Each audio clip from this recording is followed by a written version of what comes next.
Hello hello આપણે સૌ પોતપોતાની સીટ ઉપર ગોઠવાશું. રાજકોટની તાસીર પ્રમાણે ધીમે ધીમે પ્રેક્ષકો આવતા જાય છે, પણ વક્તાઓ આવી ગયા છે એટલે આપણે વક્તાઓનો સમય પણ એટલો જ કિંમતી હોય. આપણે પ્રોગ્રામ ચાલુ કરશું. હજી થોડુંક મને કંઈક આમ રિસ્પોન્સ જેવું લાગતું નથી. બધાય મજામાં છો? બરોબર છે? હા, એમ રાજકોટ છે યાર, કંઈક લાગવું જોઈએ એમ કે આપણે રાજકોટના નાટક માણીએ છીએ. 14/4/2024 એન્જિનિયરિંગ એસોસિએશન હોલમાં જ્યારે મણકો 3 ભજવાણું 2 નાટકો ભજવા, કોઈ અમને તો ઓળખો અને જન્મદિવસની ભેટ, આપણે સૌએ નાટક માણ્યું, આપણને મજા આવી. ત્યારે અમૂલક દાદાએ એવું કીધું હતું કે આપણે મળશું મણકા 4માં, એટલે 14/4/25 આપણે મણકા 4માં મળીએ છીએ. હું જતીન ભટ્ટ પૂરા અમૂલક ભટ્ટ પરિવાર તરફથી તમારા બધાનું પૂરા હૃદયથી સ્વાગત કરું છું. Thank you.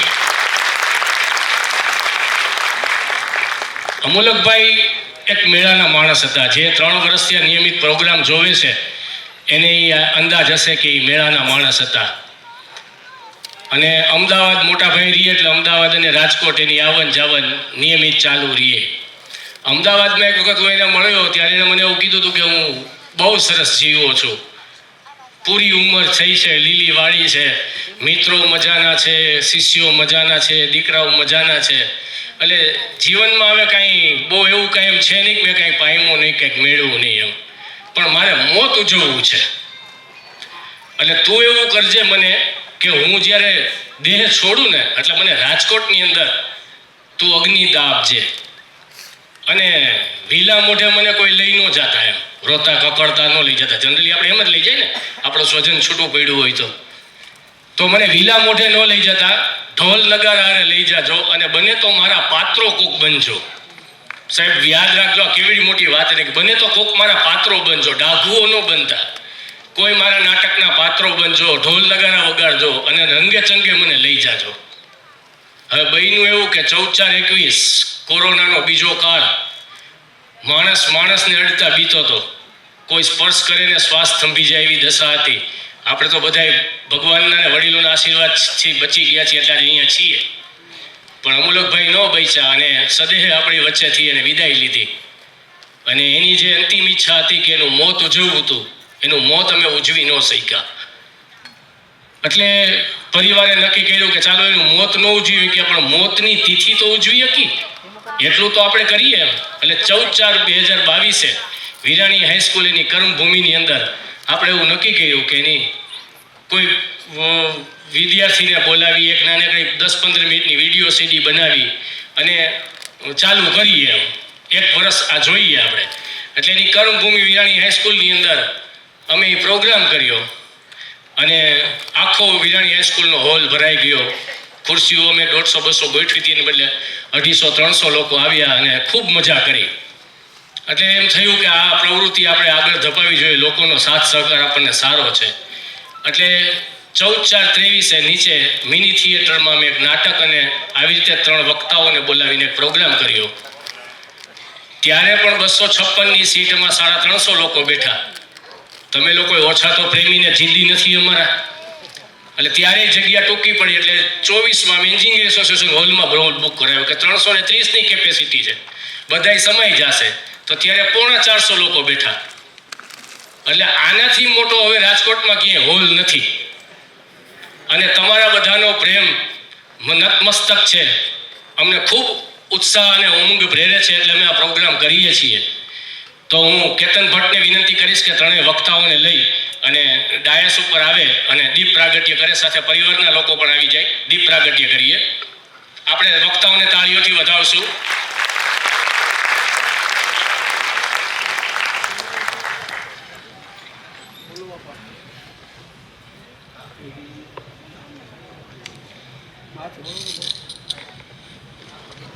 Please sir.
ખૂબ ખૂબ આભાર. ત્રણેય વક્તાઓ અહીંયા સ્થાન ગ્રહણ કરશે.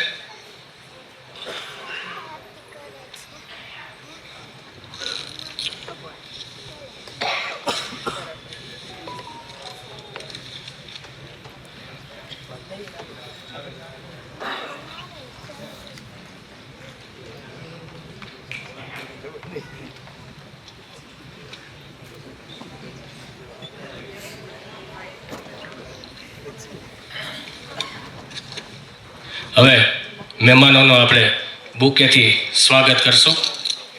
હું કૌશલ ભટ્ટને વિનંતી કરીશ કે બુકેથી વિરલ સરનું સ્વાગત કરે. કૌશલ ભટ્ટ.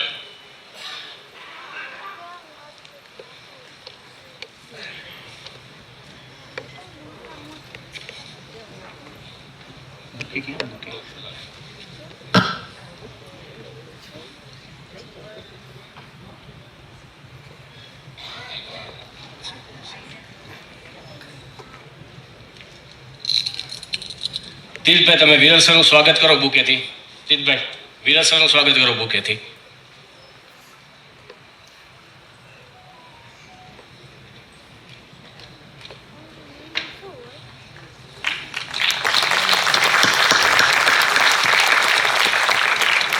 પ્રાચીબેનને કહીશ કે શ્રદ્ધાબેનનું સ્વાગત કરે બુકેથી.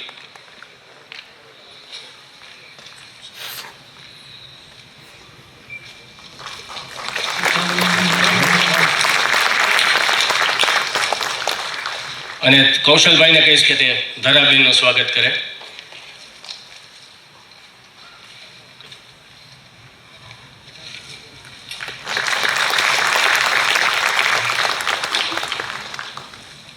કેતન ભટ્ટને હું વિનંતી કરીશ કે પ્રસંગોચિત સ્વાગત પ્રવચન આપે. કેતનભાઈ ભટ્ટ.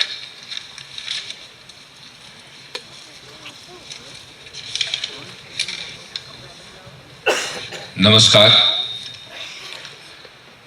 આ મંચ ઉપર ઉપસ્થિત ત્રણેય વક્તાઓ અને નયનભાઈની ટીમ અને નયનભાઈ પોતે 45 ડિગ્રીમાં કાળઝાળ ચાંદનીમાં નીતરતા અમૂલકભાઈના સંસ્મરણોમાં નહાવા આવેલા મારા પ્યારા રાજકોટવાસીઓ, મને પેલા વિચાર આવ્યો કે આ ત્રણ વક્તા એટલે આમ તમે જુઓ ને તો ત્રણ દીવાઓ ઝગમગતા હોય એવું છે. તો મારા જેવી મીણબત્તીનું કામ શું અહીંયા, જ્યારે ત્રણ દીવાઓ ઝગમગતા હોય. પછી મેં જ મારા મનને મનાવ્યું કે આ ત્રણેય દીવાઓ જ્યારે શબ્દ સાથે માં સરસ્વતીની આરતી ઉતારશે તો એ દીવાની આરતી ઉતારવા તો સ્વાગત માટે મીણબત્તીએ જ આવવાનું હોય ને, બીજા કોણે આવવાનું? એટલે પછી અહીંયા આવ્યો. બહુ સાચું કહું તો આ તમે લોકો આવો છો ને પછી એમ ઘણીવાર એવું થાય કે અમૂલકભાઈ તો છે જ અહીં આપણી વચ્ચે છે, બધા આપણે અનુભૂતિ કરીએ છીએ. મને જતીનભાઈ પર એવો વિચારે આવી ગયો કે આપણે ખુરશી ખાલી રાખીને એમાં અમૂલકભાઈનો ફોટો મૂકીએ એટલે આપણને લાગે હા હવે સાચન છે. સંસ્મરણમાં તો એવું છે કે મનોજભાઈ ખંડેરિયા કહેતા કે ક્ષણોને તોડવા બેસું તો વર્ષોના વરસ લાગે, બુકાની છોડવા બેસું તો વર્ષોના વરસ. એટલે આપણે વર્ષોના વરસ વીતે તોય ક્યારેય સંસ્મરણો ક્યાંય જતા નથી. અને મને એટલી પણ ખબર છે કે આજના આ પ્રસંગનો હું મુખ્ય શ્રોતા નથી, એટલે હમણાં જ હું બેસી જઈશ, એટલે તમે એમાંય મૂંઝાતા નહીં. આ સ્વાગત અને આ પ્રાસંગિક ઉદ્બોધનમાં મારે નાના ભાઈ જતીને લગભગ બધી વાત કરી દીધી. આપણે દર વખતે તમે આવો છો, અમારા હૈયે હરખ છે. અને અમૂલકભાઈ નાટકો માટે જીવ્યા, બાળકો માટે જીવ્યા, એ તો આ વક્તાઓ કહેશે, ત્રણેય તમને વાત કરશે. અને એની પ્રવૃત્તિ જીવંત રહે, બાળકોમાં એ ભગવાન જોતા. તો આપણે બાળકો સાથે માવતરો અહીંયા આવીએ, આ પ્રસંગને વધાવીએ અને એમને એ રીતે અંજલિ આપીએ. એનાથી વિશેષ બીજું કંઈ કહેવાનું રહેતું નથી. આપ સૌનો ખૂબ ખૂબ આભાર.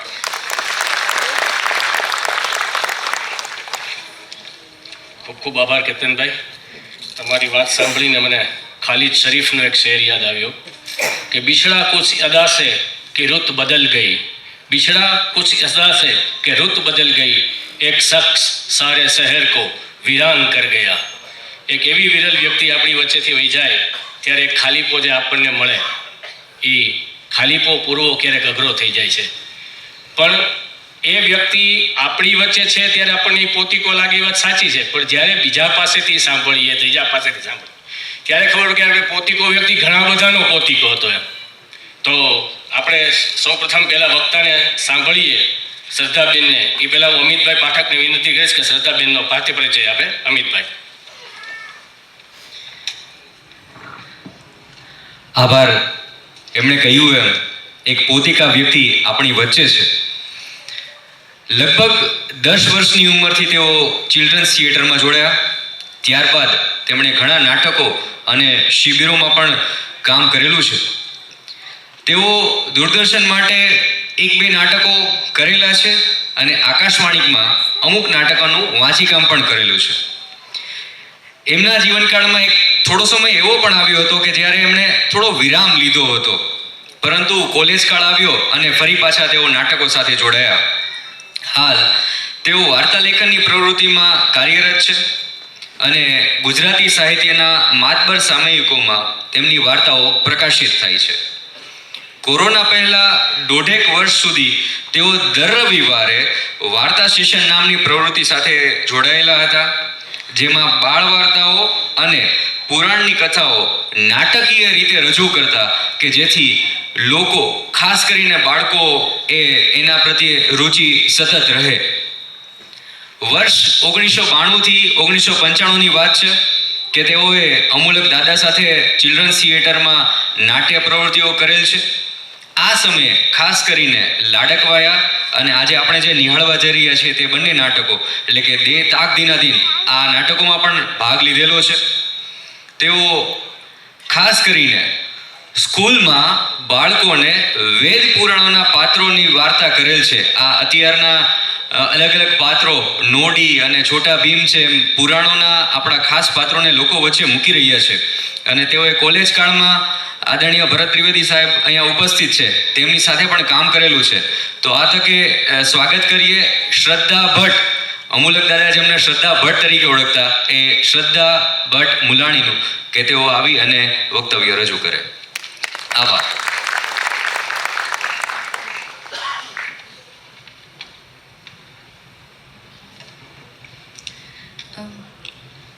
નમસ્કાર.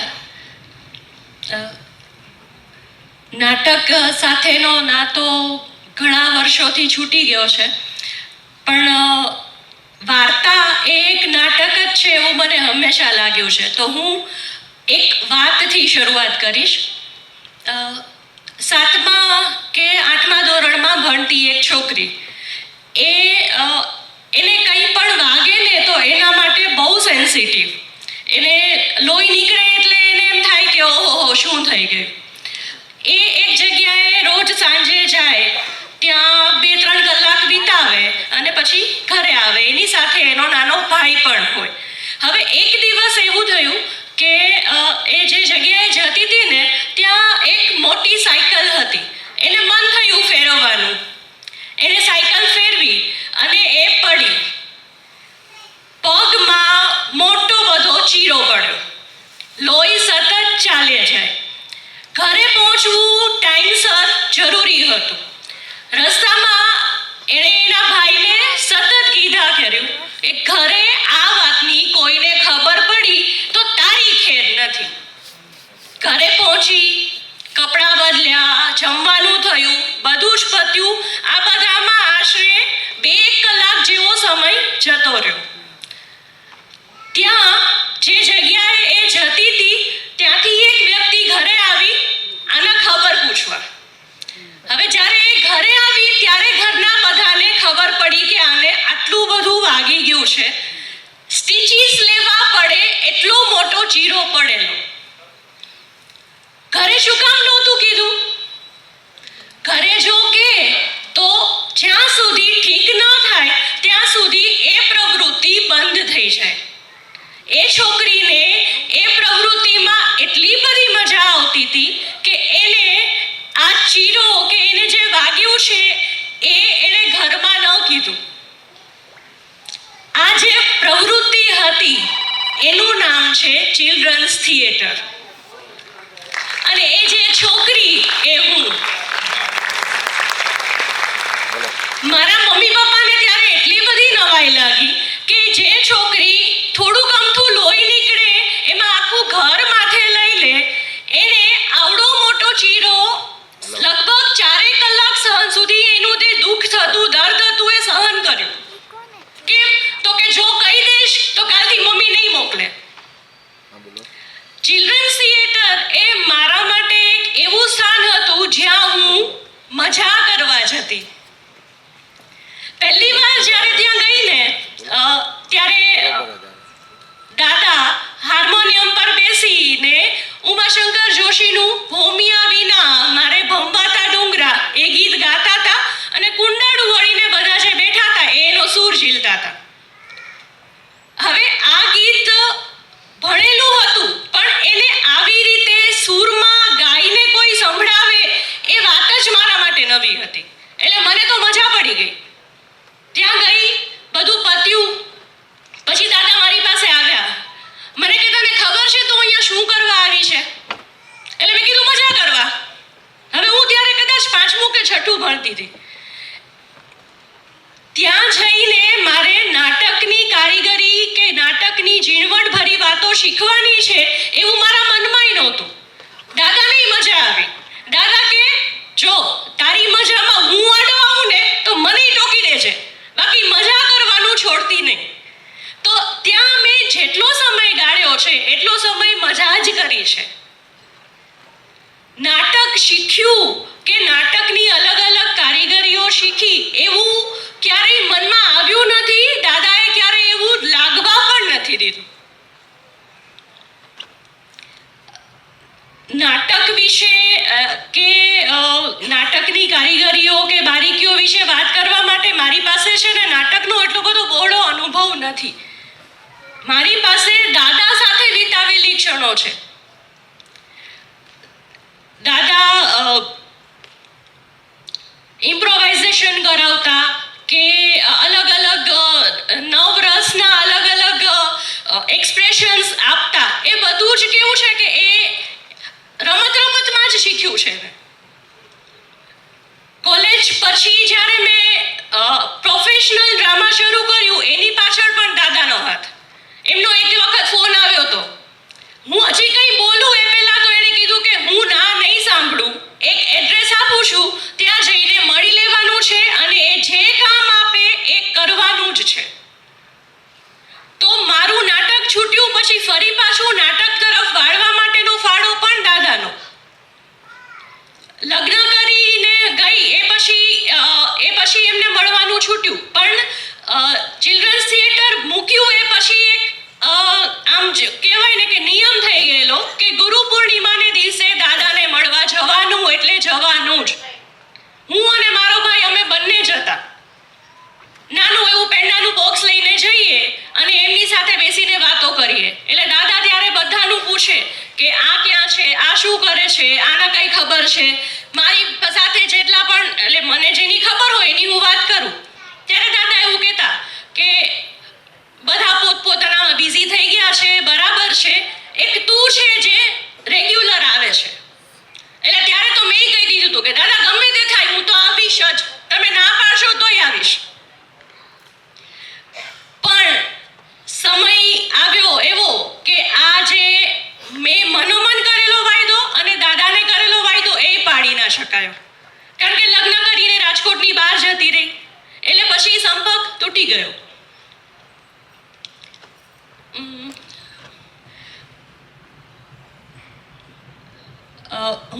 હું જ્યારે લગ્ન કરીને કેવું છે કે મારા પતિની જોબ છે ને એ નેવીમાં હતી. એટલે અમે લોકો જ્યારે રજામાં ઘરે આવતા ને ત્યારે મારી નણંદ સાથે મારે વાત થતી કે તમે સાસરીમાંથી પિયર આવો ને એટલે તમારી એક સ્વિચ હોય જે પડી જાય એટલે તમારું આખું વ્યક્તિત્વ છે ને આમ 360 ડિગ્રીએ ટર્ન લઈ લે.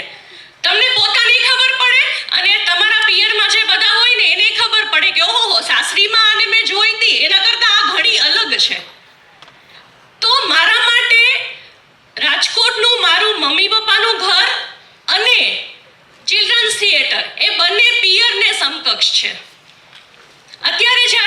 જતીનભાઈ અહીંયા બોલવાનું કીધું કે તારે વક્તા તરીકે આવવાનું છે, એટલે ત્યારે મેં એમને કીધું કે હું તો નાટક સાથે હવે જોડાયેલી પણ નથી, તો મને કે કંઈ નહીં, તું દાદા વિશે બોલજે ને. એટલે હું એટલી બધી રિલેક્સ થઈ ગઈ, મને એમ થયું કે ઓકે, હું મારા પિયરના જ કોઈ પ્રોગ્રામમાં છું. પેલી સ્વિચ પડી ગઈ. એટલે જ્યારે અહીંયા આવવાનું હતું ત્યાં સુધી હજી એમ હતું કે હું શું બોલીશ, પણ મનમાં એવું હતું કે ના, પેલી સ્વિચ પડી જશે એની રીતે, નહીં વાંધો આવે, હું મારા પિયરમાં છું, હું જે પણ બોલીશ મને કંઈ જ વાંધો નહીં આવે. મારે કેવું છે કે નાટક શરૂ કરતા પહેલા અમે લોકો બધા છે ને ગ્રીન રૂમમાં પેલી પ્રાર્થના કરીએ, આંગિકમ ભુવનમ યસ્ય વાળી. મને કાયમ છે ને દરેક નાટક વખતે એવું થાય, એ પ્રાર્થના પૂરી થાય ને એટલે મને મનમાં એવું થાય કે ઓકે, હવે મારી જે ઓળખ છે ને, ત્યારે શ્રદ્ધા મુલાણીની, અત્યારે શ્રદ્ધા ભટ્ટની, તો એ ઓળખ છોડીને હવે મારે નાટકનું કોઈ એક પાત્ર બનવાનું છે. આ પ્રાર્થના પૂરી થઈ એટલે મારે એ ઓળખ ત્યાં જ છોડી દઈ અને નાટકના પાત્રને આત્મસાત કરી લેવાની છે. હું ગ્રીન રૂમમાંથી જ્યારે એ પ્રાર્થના પૂરી કરીને અમે છૂટા પડીએ ને ત્યારે મારામાં શ્રદ્ધા ન હોય, મારે જે પાત્ર કરવાનું છે ને એ પાત્રને હું મનોમન આત્મસાત કરી લેતી. આ બહુ ઓટોમેટિક પ્રોસેસ છે, બધાને થતી હશે, એવું નથી કે મને એકલીને જ થાય છે, પણ એ પ્રોસેસ બહુ કેવું છે કે એના માટે તમારે કંઈ વધારે પ્રયત્ન ન કરવા પડે. અત્યારે જ્યારે હું અહીંયા આવીને આ સ્ટેજ પર કે અમોલક દાદાનો આ પ્રોગ્રામ છે, એમના સંસ્મરણો આપણે વાગડવા છે, ત્યારે પણ મેં મારી શ્રદ્ધા ભટ્ટની ઓળખ છોડી અને શ્રદ્ધા મુલાણીની ઓળખ એની મેળે ઓઢી લીધી છે, કારણ કે હું મારા પિયરમાં છું. શ્રદ્ધા ભટ્ટ એની સાસરીમાં જે રીતે વર્તન કરે છે એના કરતાં મારું પિયરનું આ વર્તન અલગ છે. પેલી સ્વિચ પડી ગઈ છે, એટલે હવે તો આ નક્કી છે કે આ પ્રોગ્રામમાં તો ગમે ત્યારે દર વર્ષે હું કાં તો વક્તા તરીકે તો એકવાર આવી ગઈ, હું શ્રોતા તરીકે હોઈશ જ. કારણ કે આ ચેન્જ છે ને, શરૂઆતમાં તમને આ ચેન્જ લાગે કે તમે સાસરીને પિયરમાં જે એડજસ્ટમેન્ટ કરતા હો ને, વર્ષો થઈ ગયા પછી છે ને આ ચેન્જ, આ ઓળખ બદલવાનો કે પેલા સ્વિચ પડવાનો જે ચેન્જ છે ને એ અનુભવ કરો ને, બહુ સારો છે. મારા આમ રૂવાડા અત્યારે ઊભા થઈ ગયા છે કે ઓકે, મને ફરી પાછું મારું પિયરનું એક એવું સરનામું મળ્યું છે કે જ્યાં હું મારી ઓળખ, મારી સાસરીની ઓળખ છોડીને હું જેવી છું એવી રહી શકું છું. એક ઘર તો છે જ, પણ આ મને બીજું ઘર મળ્યું છે, એ જે અનુભવ છે ને એ બહુ સ્પેશિયલ છે. એટલે હું ખરેખર જતીનભાઈને થેન્ક યુ કહીશ કે એમણે આટલો બધો આગ્રહ રાખ્યો કે તારે આવવાનું જ છે અને તારે વક્તા તરીકે જ આવવાનું છે. એટલે એમણે જો આ આગ્રહ ના રાખ્યો હોત ને તો આ જે રિયલાઇઝેશન છે ને એ ના થયું હોત. તો મને અહીંયા બોલાવવા માટે thank you so much. Thank you.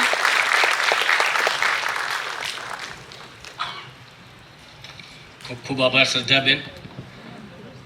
તમને તો ખબર જ છે શ્રદ્ધાબેન કે જ્યાં સુધી દાદા નાટક કરાવતા હતા ત્યાં સુધી પડદા પાછળ કે ક્યાંય હું હતો જ નહીં. એટલે આ બધું એ જ કરાવે છે, હું તો નિમિત્ત માત્ર છું. પણ હરીન્દ્ર દવે એવું કહે છે કે મોત તારી કારી નિષ્ફળતા જોઈ લે, કેટલાના હૈયે સ્મરણો બિછાવીને પાછો ફર્યો છું. આવા કેટલાયના હૃદયની અંદર અમૂલકભાઈએ પોતાના સ્મરણો બિછાવ્યા છે.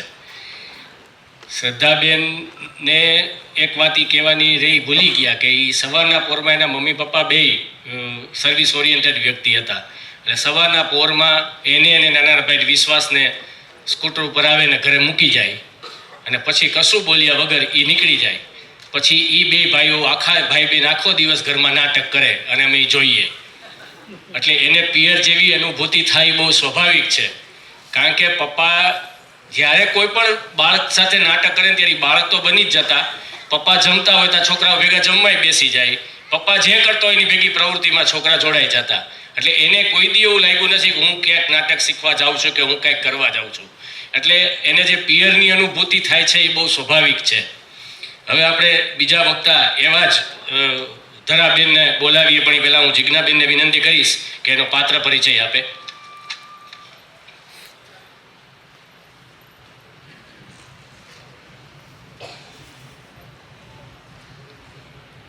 સરસ શ્રદ્ધાબેન, પિયરની યાદ સૌ કોઈને ગમે જ વાગોળવી. હવે ધરાબેન વિશે હું વાત કરું.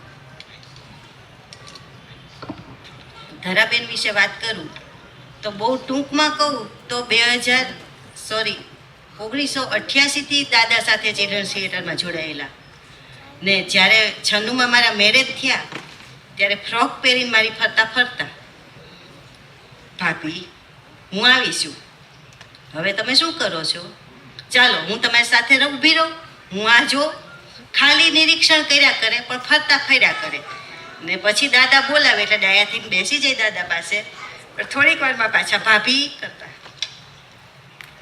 એવા ધરાબેને 2000 સુધી દાદા સાથે નાટક કર્યા ચિલ્ડ્રન્સ થિયેટરમાં, રાજકોટ દૂરદર્શન પર નાટકો કર્યા અને ઘણી શિબિરો પણ કરી. CCRTના ડ્રામાની એક્ઝામ આપી નાટક શીખવા માટે ગવર્મેન્ટ તરફથી તેમને 6 વર્ષ માટે સ્કોલરશિપ મળી. 2001માં જ્યારે MBA કરવા જામનગર ગયા ત્યારે તેમણે વિરલભાઈનું થિયેટર પીપલ ગ્રુપ જોઈન કર્યું ને તેમાં INT, Gujarat Sangeet Nritya Natya Akademi, city youth festival, state level અને નેશનલ લેવલ સુધી ઘણા ઇનામો જીત્યા.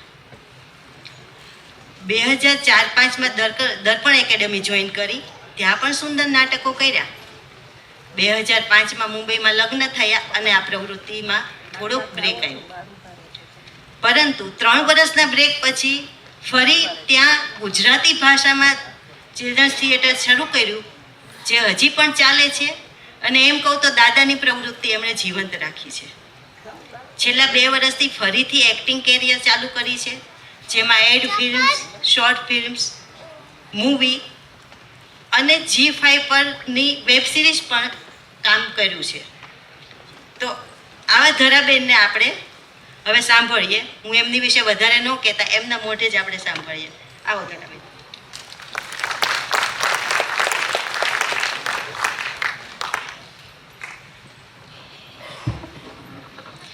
કેમ છો રાજકોટ? એવું છે કે અહીંયા વક્તા શબ્દ સાંભળું છું ને તો થોડું નવાઈ લાગે, કારણ કે હું રાજકોટની દીકરી, જેમ શ્રદ્ધા છે એ મારી મોટી બહેન કહેવાય ચિલ્ડ્રન થિયેટરના પરિવારમાં, બરાબર? તો એવું છે કે મારે તો વાતો કરવાની છે, કોઈ વક્તવ્ય નથી આપવાનું. તો કરીએ વાતો.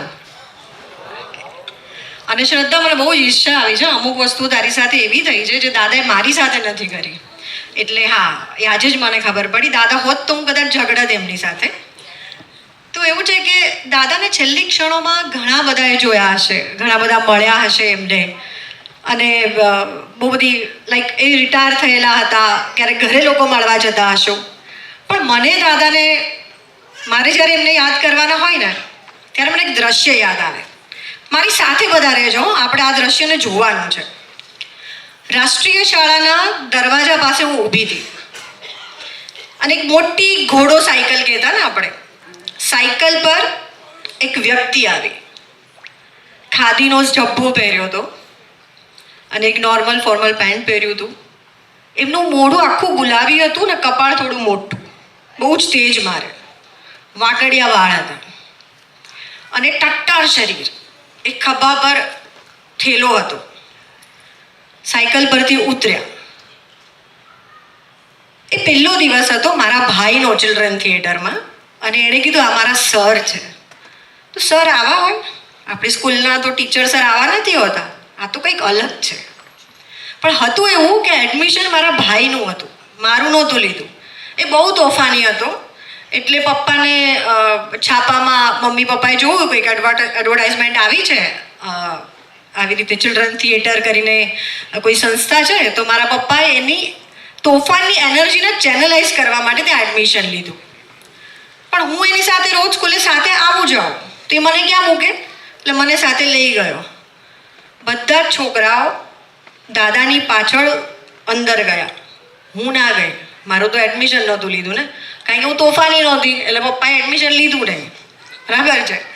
તો હું દરવાજાની બહાર બેઠી હતી, દાદાને ખબર પણ નહોતી. હવે રોજનું મારું આ રૂટીન કે બારીમાંથી એક્ટિવિટી છુપાઈને જોઉં કે શું કરે છે. તો લાગ્યું આ તો નથી સર, આ તો જાદુગર છે, કારણ કે અંદરથી સંભળાય કે તમે દાડમ ખાઓ, અને હું બારીમાંથી જોઉં કે આ લોકો દાડમ ખાશે, પણ દાડમ હોય નહીં, એની એક્ટિંગ કરવાની. કેળું ખાઓ, કેળું ખાવાનું પણ કેળું હોય નહીં, પછી કચરોય વાળે પણ સાવરણી હોય નહીં. તો આ તો મસ્ત છે કંઈક, પણ પાછું છુપાઈ જવાનું, કારણ કે દાદા જોવે તો શરમ પણ આવતી. હું બહુ ડાય હતી પાછી. એટલે થયું એવું કે આમને આમ થોડા દિવસો મેં પપ્પા એક જ જણની ફીસ ભરી અને અમે 2 જણ નાટક શીખ્યા. એકચ્યુઅલી તો વેકેશન પડ્યું પછી ભાઈ એકલો જવા માંડ્યો. મને એટલું બધું ઘરે એવું કંઈક થતું કે મારા અંદર કંઈક મિસિંગ છે યાર, નથી મજા આવતી. પણ એ ખબર નહોતી કે આ એક્ટિવિટી મિસિંગ છે. એમાં થયું એવું કે એક દિવસ દૂરદર્શન પર નાટકનું શૂટ હતું, નેતાજી અને નાનકડાનું. અને મારો ભાઈ એકદમ ફોર્મમાં કે આજ તો શૂટ છે, કપડાં વપડા મસ્ત પહેર્યા, પપ્પા મૂકવા ગયા. થોડી જ વારમાં સાયકલ પર એ જ દાદા જેને મેં આવી રીતે જોયેલા હતા, જે મને એકદમ યાદ રહી ગયેલા, એ દાદાની સાયકલ આવી, દાદા આવ્યા અને ઘરે આવીને તરત કે કેતનની નાની બેન ક્યાં છે? હું તરત આવી, તું ચલ જલ્દી ચલ, કોઈ જૂનું ફ્રોક પહેરી લે અને ચલ. એક છોકરી નથી આવી, પણ તું તો બારીમાંથી નાટક જોતી હતી ને, તને ખબર હશે. ચલો, દાદાની સાયકલ પાછળ હું બેસી ગઈ. આખા રસ્તે એમણે નાટક એક્સપ્લેન કર્યું અને મારે કયા ડાયલોગ બોલવાના છે એ મને કહ્યા. હું પહોંચી દૂરદર્શનના સેટ પર, કંઈ ડર જ ના લાગ્યો. એમણે કીધું એ પ્રમાણે બધું કરી નાખ્યું. આજે પણ એ ડાયલોગ યાદ છે. કોઈ બ્રિટિશરનો રોલ કરતો હતો ને એ પૂછતો હતો કે છોટા બચ્ચા तुम तो बड़ा सयाना दिखता है, तुम तो बड़ा अच्छा लड़की दिखता है, तुम बताओ नेताजी कहाँ है? પછી મારો ડાયલોગ હતો, એ તો છે ને મને નથી ખબર. આવા ડાયલોગ્સ હતા. મારી લાઈફનું એ પહેલું પ્લે જે વિધાઉટ રિહર્સલ થયેલું. અને ત્યારે મને એવું સમજાયું કે નાટક શીખવા માટે કોઈ રૂમની પણ જરૂર નથી. સાયકલની પાછળની સીટ પર બેઠા બેઠા પણ શીખી શકાય. પછી એ બન્યા સર નહીં, જાદુગર નહીં, મારા દાદા. અને પછી મારું પણ એડમિશન થયું. અને પછી તો દાદા એટલે આમ હરતું ફરતું ચિલ્ડ્રન થિયેટર. થિયેટર શબ્દ યુઝ કરીએ છીએ, ડ્રામા નહીં. ડ્રામામાં ખાલી નાટક હોય ને, થિયેટરમાં સંગીત હતું, નૃત્ય હતું અને નાટક હતું. દાદા અમને અભિનય ગીત કરાવતા, ચાવી મારો અને ઉપડશે ચૂક ચૂક કરતી ગાડી, એક ડબ્બામાં કુરકુરિયું, બીજામાં બિલાડી. અત્યારે સાંભળો તો કદાચ ટચ નહીં થાય, પણ અમે બહુ કનેક્ટ કરતા. અમને અમારી એ સ્ટ્રેસફુલ સ્ટુડન્ટ તરીકેની લાઈફ હોય, એક્ઝામ્સ હોય, એનું આ સ્ટ્રેસ બસ્ટર હતું. અને આ બધી વાતો કદાચ શ્રદ્ધાએ પણ કહી કે ચિલ્ડ્રન થિયેટર શું હતું. હવે હું કહીશ કે હું ચિલ્ડ્રન થિયેટર ચલાવું છું તો કેટલું મહત્વનું કામ દાદા એ સમયે કરતા. અત્યારે બહારના દેશોમાં ચિલ્ડ્રન થિયેટર એક થેરેપી તરીકે કામ કરે છે. દરેક સ્કૂલોમાં એને કમ્પલસરી સબ્જેક્ટ બનાવ્યો છે થિયેટરને, જે દાદા અમને એ સમયે શીખવાડતા. અમે કેટલા બધા સાયકોલોજીકલ ડિસઓર્ડરથી દૂર રહ્યા છીએ બિકોઝ ઓફ થિયેટર. લોકો આઈક્યુ વધારવા માટે કેટલા બધા ક્લાસીસ કરે છે, જેમાં તમે ઇન્ટેલિજન્સ સાથે ડીલ કરી શકો. દાદાએ અમને ઇક્યુ શીખવાડ્યું છે.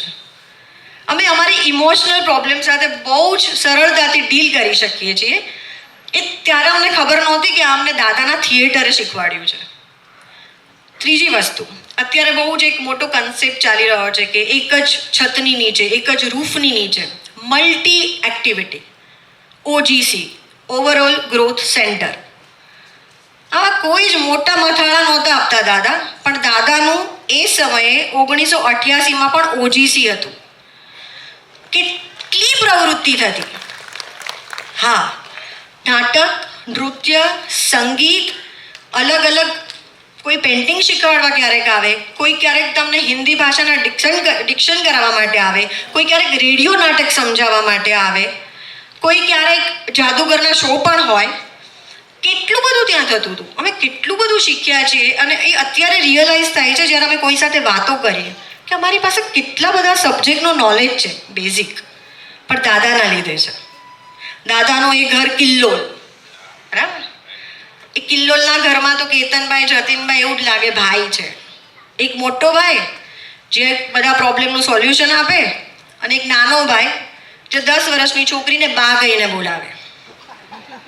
એમના બા કહેવાના લીધે વિરલભાઈના નાટકોમાં મને 45, 50, 60 વર્ષની ઉંમરનો જ રોલ મળ્યો છે, આમના બા કહેવાના લીધે. થેન્ક યુ જતીનભાઈ. બહુ વધારે સમય નહીં લઉં કારણ કે નાટક બહુ મજાનું છે અને વિરલભાઈને સાંભળવા બહુ જરૂરી છે. લાસ્ટ વાત કહી દઉં કે ચિલ્ડ્રન થિયેટર જ્યારે હું અત્યારે ચલાવું છું, બાળકોની સાયકોલોજીમાં જમીન આસમાનનો ફરક છે. પેલા જે બાળક 6ઠ્ઠા ધોરણમાં જે વિચારો કરતું હતું એ અત્યારે હું 2જા ધોરણમાં કરે છે. એ લોકોનું સ્માર્ટનેસ વધી ગઈ છે. પણ દાદાની 1980ની ટેકનિક આજે પણ કામ આવે છે. આજે પણ મારી પાસે એ જ મટીરિયલ છે જે દાદા અમને કરાવતા હતા. એ જ ઇમ્પ્રોવાઇઝેશન્સના સબ્જેક્ટ છે, એ જ માઇન્ડના સબ્જેક્ટ છે, એ જ બધા પ્લે છે જેને હું હિન્દી કે ગુજરાતીમાં કરાવું છું. તો જમાનો ફર્યો છે, બાળકો ફર્યા છે, એમના બુદ્ધિનું લેવલ ફર્યું છે, પણ દાદાની ટેકનિક આજે પણ એટલા જ કામની છે. અને લાસ્ટ ખાલી કે મારા ઘરમાં હંમેશા એક ગીત વાગતું જ્યારે હું નાની હતી કે દાદા અમારા એવા સહુને ગમે તેવા, દાદાનું છે વેદ વચન, do good be good o my son. વર્ષો સુધી મને એવું હતું કે આ અમૂલક દાદા માટે ગીત છે. પછી ખબર પડી આ પાંડુરંગ દાદાનું ગીત હતું. પણ મને આવું એટલે લાગતું કે દાદાએ 2-3 બહુ જ સરસ વસ્તુઓ સમજાવી છે. એક તો એક સારા કલાકાર બનવા માટે સારા માણસ બનવું પડે. બીજું, જ્યારે મારું બહુ જ મોટું ઓપરેશન થયેલું અને એક બહુ જ મોટી બીમારી મને થઈ ત્યારે દાદાનો ફોન આવેલો કે તન અને મન બંને અલગ વસ્તુ છે. તનની તકલીફોને ક્યારે મન સાથે કનેક્ટ નહીં કરવાની. એટલે તમારા શરીરમાં ગમે તેટલી તકલીફ હોય, મનથી તમે પ્રફુલ્લિત રહી શકો અભ્યાસ કરો તો, પ્રેક્ટિસથી. અને ક્યારેક તમે ડિપ્રેશન છો તો બેસી નહીં રહેવાનું કારણ કે તનને એનું કામ કરવા દેવાનું. તો આ લાઈફ ટાઈમ કામ લાગતું એક વાક્ય છે એમનું કે તન અને મન બંને અલગ વસ્તુઓ છે. અને ત્રીજી વસ્તુ એમણે મને શીખવાડેલી કે નાટક ટીમ વર્ક હોય ને, એક એક્ટર બહુ જ સારું કામ કરે પણ બીજા 2 ન કરે તો નાટક ફ્લોપ જાય. મારા લગ્ન સમયે મને આ સલાહ આપેલી કે લગ્ન જીવન એક ટીમ વર્ક છે. ત્યારે એ નહીં જોવાનું કે મારો રોલ કયો છે, મને અત્યારે નાટકો કરવા મળે છે કે નહીં, હું એક્ટિવ છું કે નહીં. તને અગર એક પત્ની તરીકેનો રોલ મળ્યો છે, એક વહુ તરીકેનો રોલ મળ્યો છે, તો તારે એ ટીમ વર્ક નિભાવવું જોઈએ, તારે એ સરસ રીતે કરવાનું. તો એના લીધે મને લાઈફમાં બહુ જ સેટિસ્ફેક્શન થવું છે કે મેં એક પત્ની તરીકે, એક વહુ તરીકેનો રોલ નિભાવ્યા પછી, 20 વર્ષ ચિલ્ડ્રન થિયેટર ચલાવ્યા પછી, છેલ્લા 2 વર્ષથી ફરીથી હું એક્ટિંગ કરવા માટે સક્ષમ બની છું. અને આજે પણ એક્ટિંગમાં કંઈ જ ભૂલાયું નથી દાદાની ટ્રેનિંગના લીધે. તો બસ મારી વાતો પતી ગઈ. Thank you so much. Thank you.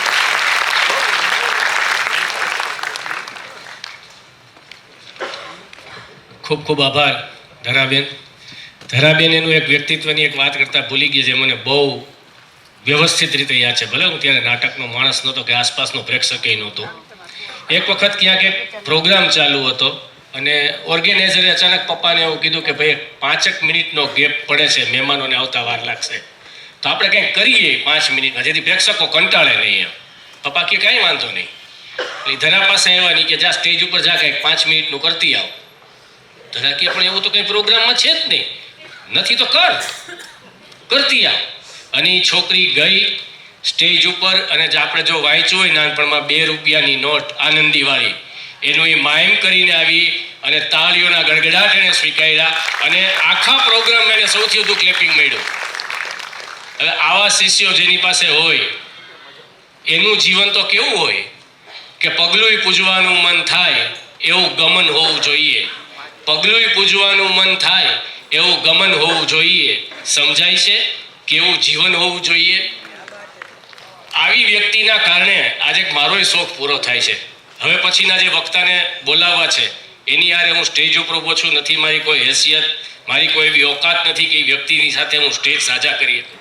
પણ મારા પિતાના આશીર્વાદ છે આજે કે એના કારણે હું આજે અહીંયા સ્ટેજ ઉપર ઊભો છું. અને એ વ્યક્તિ પિતાના કારણે જ આજે અહીંયા એના ટાઈટ શેડ્યુલની વચ્ચે આપણી પાસે આવ્યા છે. બહુ જ એમનું બિઝી શેડ્યુલ છે પણ માત્ર પપ્પાના નામના કારણે તેઓ આજે અહીંયા હાજર છે. તો કહે છે ને કે ભાઈ જરૂરિયાત તો આપણા પૈસે પૂરી થાય પણ શોખ તો બાપના પૈસે જ પૂરો થાય એમ. તો હજી એ મારા બાપાના કારણે જ શોખ મારા પૂરા થાય છે. પણ એ વિરલ વ્યક્તિત્વને અહીંયા બોલાવતા પહેલા હું શૃંગારભાઈને વિનંતી કરીશ કે તેમનો પાત્ર પરિચય આપે. શૃંગારભાઈ.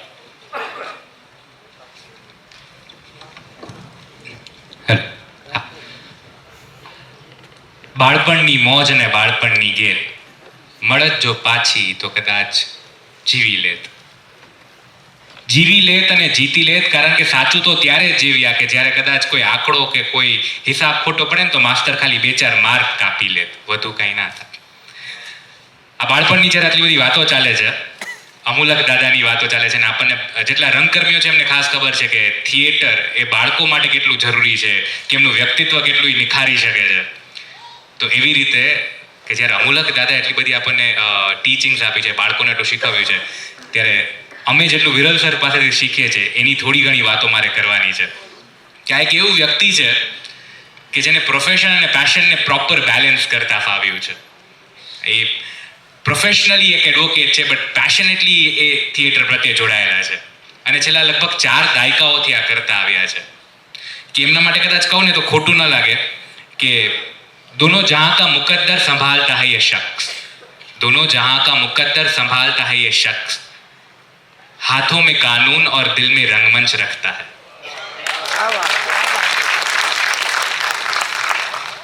કે વિરલ સર કે જેમને 1993માં જામનગરમાં થિયેટર પીપલ એસ્ટાબ્લિશ કર્યું, કે જે દર વર્ષે આ દુનિયાને એકથી એક ચડતા રંગકર્મીઓ આપતા આવ્યું છે, કે પછી જે નાટકોમાં જ કામ કરતા એટલું નહીં, જે ફિલ્મોમાં પણ ખૂબ સારું કામ કરતા આવ્યા છે.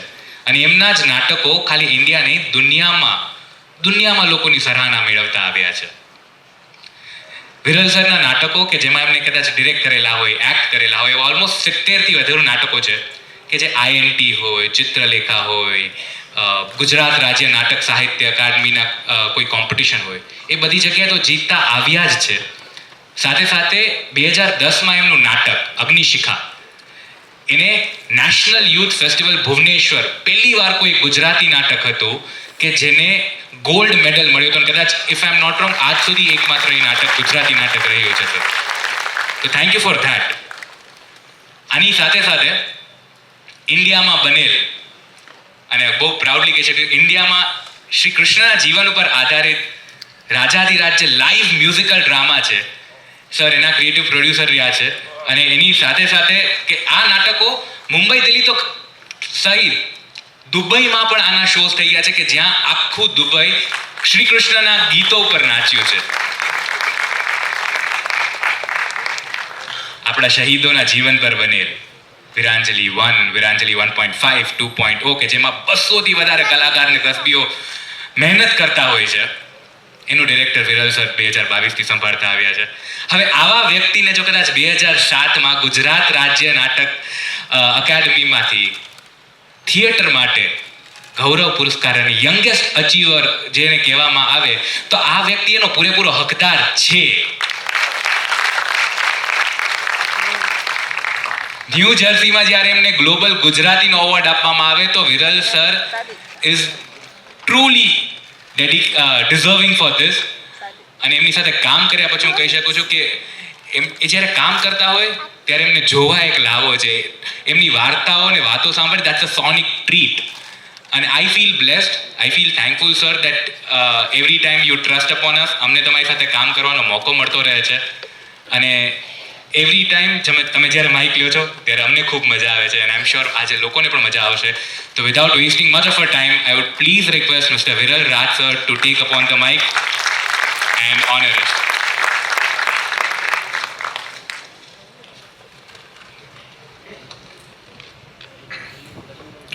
હલો, શૃંગાર હજુ થોડી વાર બોલે રાખત તો મજા આવતો.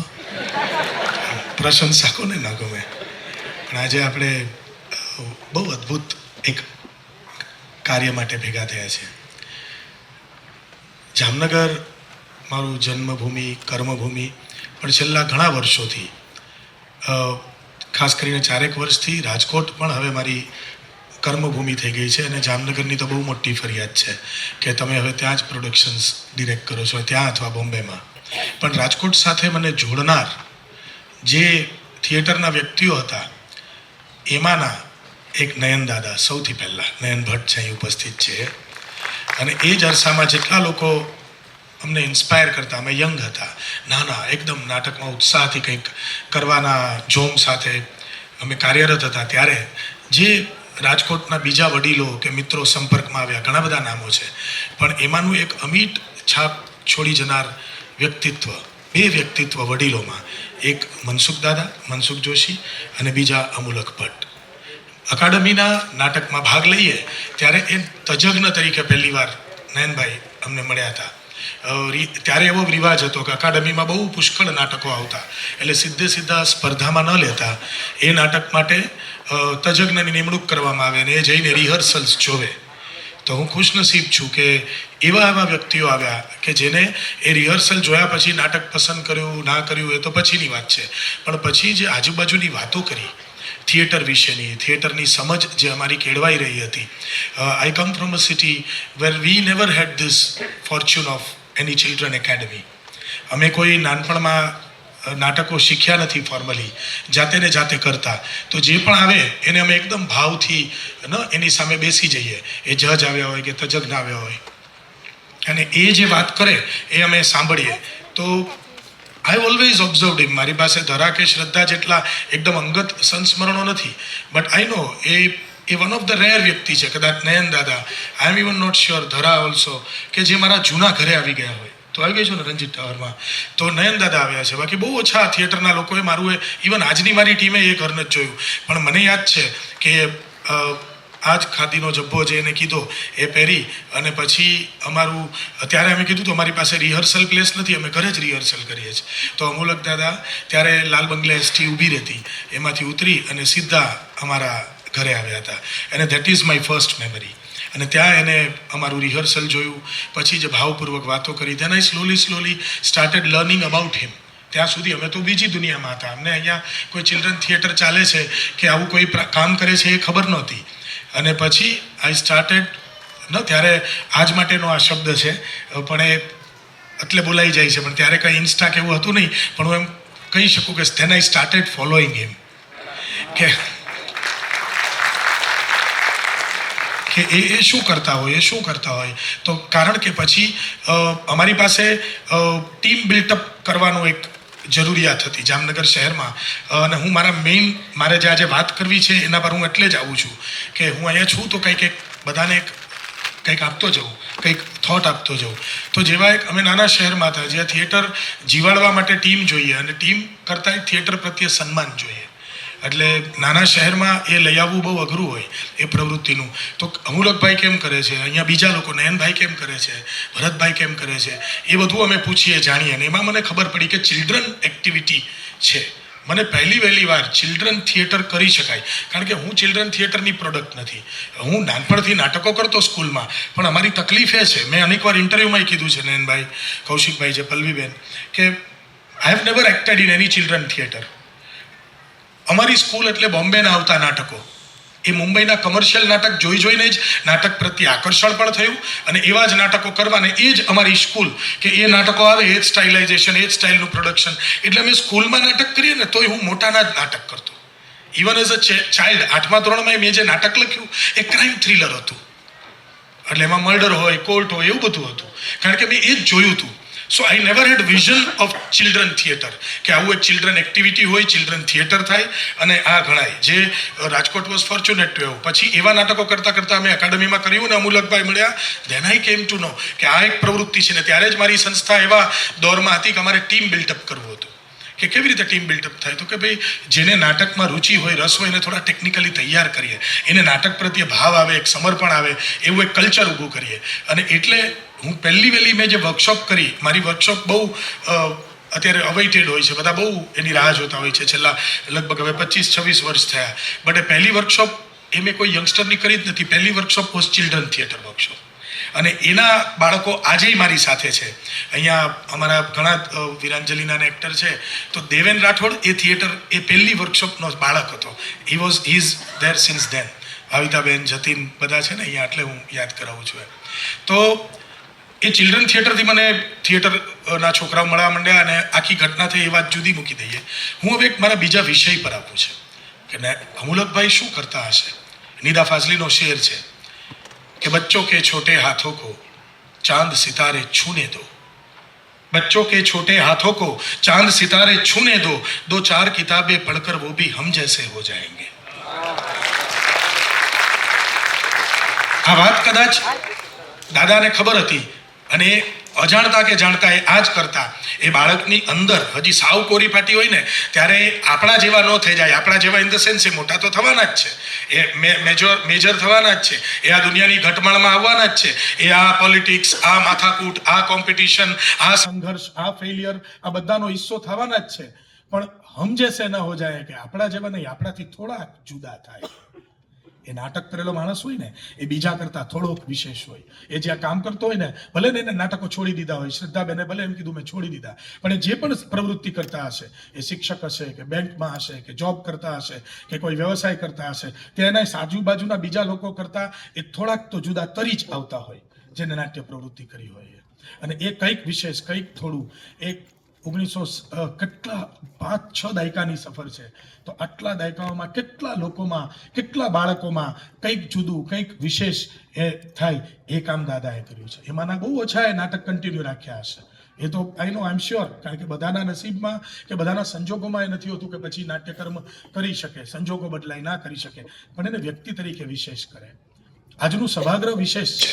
મેં પૂછ્યું કે અહીંયા નાટકવાળા તો હું ઘણા બધા ઓળખું છું એ છે, પણ એ 30-40-50 લોકો છે. બાકી તમે કાં થિયેટર ઓડિયન્સ છો, પણ મોટા ભાગે અમૂલક દાદા સાથે સંકળાયેલા સ્નેહી પરિવાર કે મિત્રો છો. તો મારે, because you are not directly from theatre field but still you are here, તમારે કંઈક કન્સર્ન છે, કાં આ પ્રવૃત્તિ માટે, કાં આવી પ્રવૃત્તિ થતી હોય એના માટે, કે એટલીસ્ટ અમૂલકભાઈ માટે. તો મારે એક વાત કરવી છે યુવાનોને, વડીલોને ને જે બેઠા હોય એને, કે કોઈ પણ નાના શહેરમાં કોઈ માણસ નાટ્ય પ્રવૃત્તિ કરતું હોય ને, તો એ અમારા સુરેશ રાજડા એમ કે એ મરજીવા જેવું કામ છે. હા, એમાં ડૂબકી લગાડવાની છે, મોતી મળે કે ન મળે, પણ જીવનું તો જોખમ છે જ. એટલું ડિફિકલ્ટ કામ છે. જ્યારે એમેચ્યોર થિયેટર કોઈ શહેરમાં, એ પણ નાના શહેરમાં જેમાં અવેતન પ્રવૃત્તિ છે, વેતન મળવાનું જ નથી, આવક થવાની જ નથી, એવું કોઈ જ્યારે થિયેટર ચલાવતું હોય ને, ત્યારે તમારા સૌની જવાબદારી વિશેષ છે. એની મારે વાત કરવી છે. અને એ છે કે કોઈ પણ નાના શહેરમાં આ પ્રવૃત્તિ ક્યારે વિકાસ પામે, કે ટકેલી રહે, કે એને સતત, જેને કહેવાય ને કે એના ફળ પ્રાપ્ત થતા જાય, એ ત્યારે થાય જ્યારે તમે લોકો એના માટે સજાગ હો. અને સજાગતા સાથે તમારે 3 સ કેળવવાના છે એઝ અ સોસાયટીઝ સિટીઝન. કારણ કે નાટક કે કોઈ પણ પ્રવૃત્તિ આમ તો રાજ આશ્રિત હોય, રાજા કવિઓને રાખે. આપણે જોયું ને અકબર બાદશાહના દરબારમાં તાનસેન થઈ ગયા, રાઈટ? તો રાજા એટલે અત્યારે સરકાર તો આપતી જ હોય, અકાદમી સહાય આપે, ના આપે, બધું કરે, અને કાંક બહુ તો સ્પોન્સર્સ આપે. આજકાલના રાજાઓની વ્યાખ્યા જુદી છે, કોર્પોરેટ રાજા છે, તો દે સ્પોન્સર યુ, કંઈ વાંધો નહીં, એની ફરજ છે, એ કાંઈ આપણે ટુકડો નથી ફેંકતા, એની ફરજ છે, એની CSR એક્ટિવિટી ગણી લો. પણ એઝ અ સમાજ આપણે શું કરવું જોઈએ એ મારે કહેવું છે. કારણ કે એક વ્યક્તિ તમારા વચ્ચે 5 દાયકા સુધી આ કામ કરીને ગયો છે. આવું બીજું કોઈ કરવા માટે આવે, હા, એ એમને ગમશે એટલે કહું છું કે આવું કોઈ બીજું કોઈ બીડું ઉપાડે, એ કોઈ પણ હોઈ શકે, અહીંયા બેઠેલામાંથી, કંઈ ના બેઠેલામાંથી. તો આપણે એઝ અ સમાજ સજાગ રહીને 3 સનું ધ્યાન રાખવાનું છે. સૌથી પહેલાં એ પ્રવૃત્તિનો સ્વીકાર કરવાનો છે. We don't accept. આપણે નાટક પ્રવૃત્તિ કે એવું કંઈ થતું હોય તો એને ઓલવેઝ, અને હવેની કોમ્પિટિટિવ યુગમાં તો વધારે ડાઉન અપોન જોવામાં આવે છે.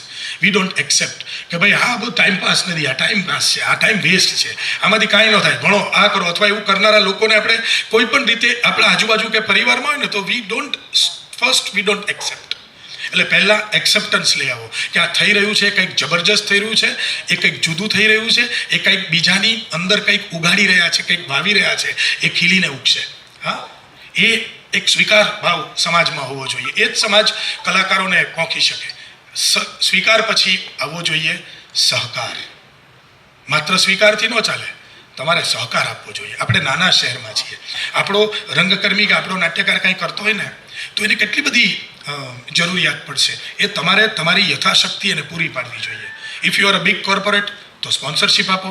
તમે સ્પોન્સરશિપ ના આપો તમારા ખિસ્સાની, કંઈ વાંધો નહીં, પણ તમે કોઈ એવા સ્થાન ઉપર છો કે જ્યાં એને કંઈક મદદ કરાવી શકો એની પ્રવૃત્તિ માટે, તો એ અપાવો. એ ન અપાવો તો ચાલો કોઈક રિહર્સલ પ્લેસ અપાવી દો. એ પણ ન અપાવો. હું એવા શહેરમાંથી આવું છું, મેં એક ઇન્ટરવ્યૂમાં પણ કીધું હતું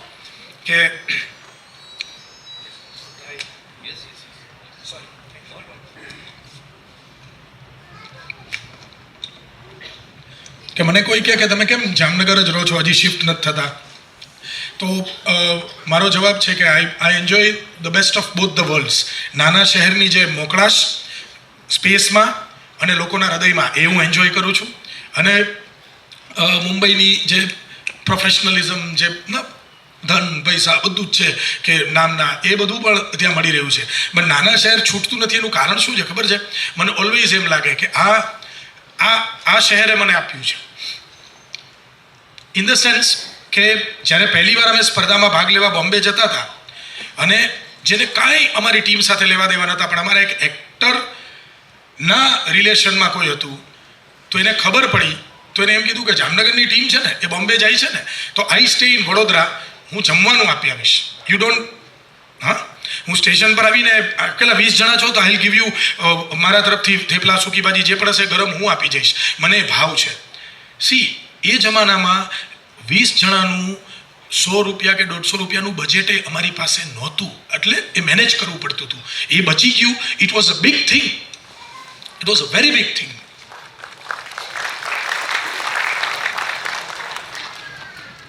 તો સ્વીકાર પછી સહકાર આવે. You have to support.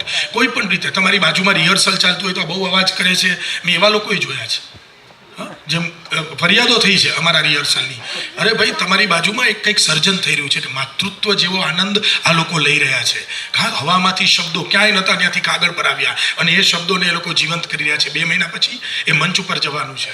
હા, એક નવું સર્જન થઈ રહ્યું છે. તો તમે એને સ્વીકારો, સહકાર આપો. અને સૌથી છેલ્લું ને અગત્યનું કામ, એક્સેપ્ટન્સ અને કોઓપરેશન પછી આવે રિસ્પેક્ટ. તમે એને સન્માન આપો. હા, અને આટલા બધા લોકો અહીંયા ભેગા થયા છે ને, એટલે મને એમ હતું હું ટેકનિકલ થિયેટરની શું વાતો કરું, they are not from theatre બધા. તો મને એમ કે દે આર અવર રંગભૂમિ પ્રેક્ષકો વગર તો અધૂરી છે જ. એ બધા વારંવાર બોલે છે, પણ મારું એવું માનવું છે કે અવેતન રંગભૂમિ છે ને, આવા સ્વીકારનારા, સહકાર આપનારા અને સન્માન આપનારા લોકો વગર પણ અધૂરી છે. એ વગર અવેતન રંગભૂમિ ના ખીલી શકે, ના ઉગી શકે.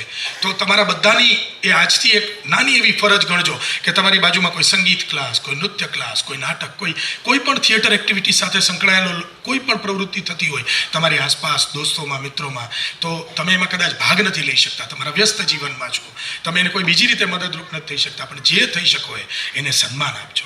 ગીવ ધેમ રિસ્પેક્ટ.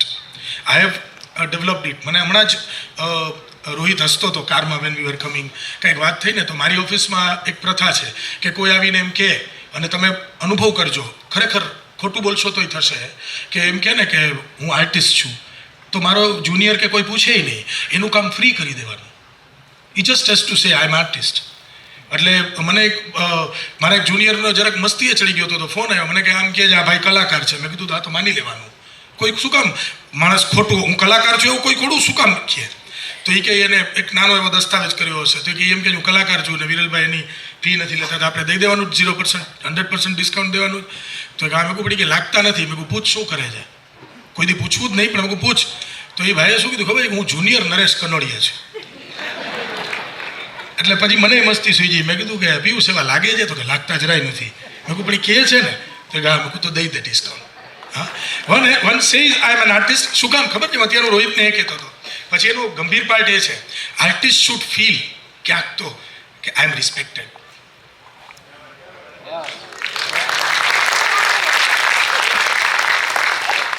હું નાનો કે મોટો એ ઇમ્પોર્ટન્ટ નથી, પણ હું કલાકાર છું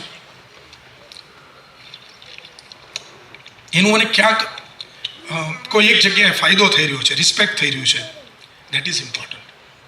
તો આ 3 નાની વાત સાથે ધરાએ પણ એ વાત કરીને હું પણ એ કરું છું એન્ડમાં, કે એમ કહેવાય છે કે અમૂલકભાઈ તો પાછા શિક્ષક હતા, કે a book, a pen, a chalk and a teacher can change the world. એ વિશ્વ બદલી શકે. ત્યારે એ તો શિક્ષક ઉપરાંત નાટક શીખવતા હતા. કેટલા બધા પાત્રો, એ પાત્રોની સિચ્યુએશન્સ, એની પ્રવૃત્તિમાં એ રમતા રમતા છોકરાઓને શીખવાડી ગયા અને એટલા તૈયાર કરી ગયા, કારણ કે એ થિયેટર પર્સન હતા, એ થિયેટરના એક્ટર્સ તૈયાર કરતા હતા.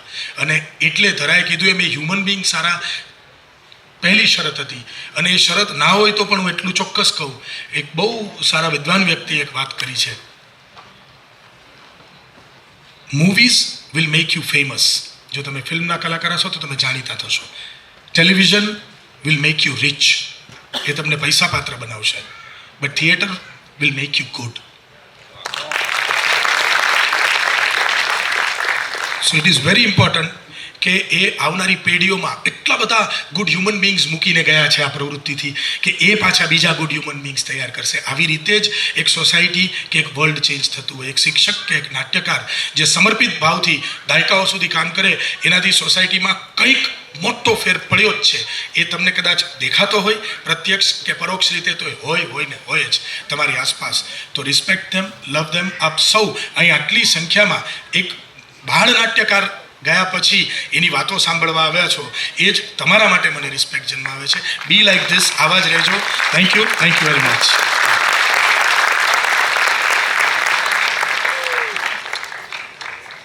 ખૂબ ખૂબ આભાર વિરલ સર. જે 3 એસની વિરલ સરે વાત કરી, કોએક્સિડન્ટ છે સર. આજે જ મેં થોડુંક એવું લેસન કર્યું હતું કે પપ્પા હતા ત્યારે તો મેં કોઈ નાટ્ય પ્રવૃત્તિમાં ભાગ નહોતો લીધો, પણ પપ્પા ગયા પછી આજે અમારે ચાલુ કરવું હતું તો પપ્પાના આશીર્વાદ તો મારી દીકરી ઝંખના ઉપર હતા જ તે. પણ જેમ કીધું કે રિસ્પેક્ટ આપવું જોઈએ ને સ્ટેજે આપવું જોઈએ ને, તો ઝંખનાને સ્ટેજ આપવાવાળા વિરલ સર છે કે જેને એને વીરાંજલિની અંદર સ્ટેજ આપ્યું. અને એક સરસ એમાં વાત છે કે ઝંખના ઓડિશન આપવા ગઈ એટલે ઝંખનાએ મને કીધું કે વિરલ રાજ સર છે જામનગરવાળા ને બીજા સાઈરામ સર છે. હવે સાઈરામ સર એક વખત ઘરે આવી ગયેલા હાલડા પુસ્તક માટે, એટલે પપ્પાને ઓળખતા હતા. એટલે મેં કીધું તું ઓડિશન દઈ દેજે, પછી આપણે કાંઈક એવું હશે તો વાત કરશું એમ. એટલે એને ઓડિશન આપ્યું. એટલે વિરલ સર અને સાયરામે પૂછ્યું કે તમારા પરિવારમાં કોઈ નાટક કરે છે કે તમે કોઈ આની પહેલાં સ્ટેજ શો કરેલા? હા, એવું પહેલાં પૂછ્યું કે આમાં તમારા પહેલાં તમે કોઈ પહેલાં આની પહેલાં નાટક કે સ્ટેજ શો કે આવું કંઈ કરેલું? ઝંખનાએ કીધું કે ના, મેં આવું કાંઈ નથી કર્યું એમ. કે એવું બને જ નહીં, કાંઈક તો હશે જ એમ. એટલે ઝંખનાએ કીધું કે હા, મારા દાદા નાટક કરતા હતા. ધેટ્સ ઇટ, તો જ તમારામાં આવે એ કે તમારે જે બોડી તમારે જે ડાયલોગ બોલવાની સ્ટાઇલ છે, તમારા બોડી કોસ્ચ્યુમ છે, એ બતાવે છે કે તમારા જીન્સની અંદર આ કંઈક વસ્તુ પડી છે. એ પારખનારા વિરલ સર છે. તો એના કારણે આજે ઝંખના સ્ટેજ ઉપર છે. ને મને જ્યારે આ નાટકો કરવા હતા ત્યારે હું તો હાવ પ્લેટફોર્મનો જાણ્યો જ હતો, પણ અહીંયા બેઠેલા એવા ઘણા બધા લોકો છે કે જેને મને પ્રોત્સાહન આપ્યું. ઓડિયન્સ તો બેશક છે જ તે કે જે દર વખતે આવે છે, પણ જુનિયર જે લોકો છે, ગૌતમ દવે છે, મનીષ પારેખ છે, ચેતનભાઈ ટાંક છે, કૃષાંત દોશી છે, શૃંગાર ઉધારી છે, બંસી, ગુલામ, પ્રેરક, દર્પણ, યતીન આસરા, ચેતન ઓઝા, અમિત વાઘેલા, અમિત પાઠક, હુસેન પોપટિયા, દિવ્યેશ મહેતા. સાહેબ, આ છોકરાઓ 14મી તારીખે મને યાદ કરે કે સાહેબ આપણે શું કરવાનું છે 14મી તારીખે. એ લોકોનો સામેથી મને ફોન આવે કે 14મી તારીખ આવી છે, આપણે દાદા માટે શું કરવાનું છે. તો મારા વડીલો જે અહીંયા આગળ બેઠા છે પહેલી રોમાં, ભરતભાઈ ત્રિવેદી, કૌશિકભાઈ સિંધવ, નયનભાઈ ભટ્ટ, સુનિલભાઈ ઓઝા, નીલોકભાઈ પરમાર, હસનભાઈ મલ્લિક, દિનેશ વિરાણી. અને જે તમે એવું કીધું કે જગ્યા આપવી જોઈએ રિહર્સલ માટેની, લોકો રિહર્સલ માટે જગ્યા નથી આપતા, આપે છે તો એવું કહે છે કે ભાઈ અહીંયા અવાજ ન કરો. ત્યારે અમારે વિરણિયા સ્કૂલવાળા ન્યૂ એરા સ્કૂલના ચેરમેન છે અજયભાઈ, એને હું એકવાર મળવા ગયો કે રાજકોટમાં રિહર્સલ માટેની કંઈ જગ્યા નથી, આપણી સ્કૂલ છે નહીં કે શું કરવું તમારે? બધું રિહર્સલ કરવું છે, કાલથી આવી જ આવી કે. મેં કીધું ક્યાં કરી? તો તમને જ્યાં મજા આવે અહીંયા કરો, સ્કૂલ પૂરી થાય પછી કરજો. 7 વાગ્યા સુધી સ્કેટિંગ કરતા હોય છે છોકરા, એ પછી તમારે જ્યાં કરવું એ કરો. સાહેબ, 3 વર્ષ થયા અમે ત્યાં રિહર્સલ કરી છે, અને એ માણસે ક્યારેય મને પૂછ્યું નથી કે તમે આવો છો કે નહીં. ત્યાં રાતના ગેટમેનની ચોકીદારી નથી. એને એવું કીધું રાત્રે તમે ડેલો બંધ કરીને જાજો, આ જવાબદારી તમારી. આજે અમે 3 વર્ષ ત્યાં રિહર્સલ કરી છે. એટલે સહકાર આપવાવાળાના કારણે આ બધી વસ્તુ શક્ય છે. હવે ત્રણેય વક્તાઓને આપણે એક ટોકન ઓફ લવ મોમેન્ટો આપી અને સન્માનિત કરશું. હું કેતન ભટ્ટને વિનંતી કરીશ કે વિરલ સરનું મોમેન્ટોથી સન્માન કરે.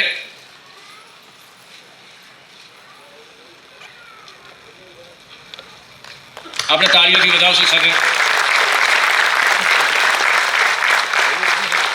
જિજ્ઞાસાને વિનંતી કરીશ કે ધરા ત્રિવેદીનું, અમારા માટે ધરા દવે છે, પણ ધરા ત્રિવેદીનું મોમેન્ટોથી સન્માન કરે.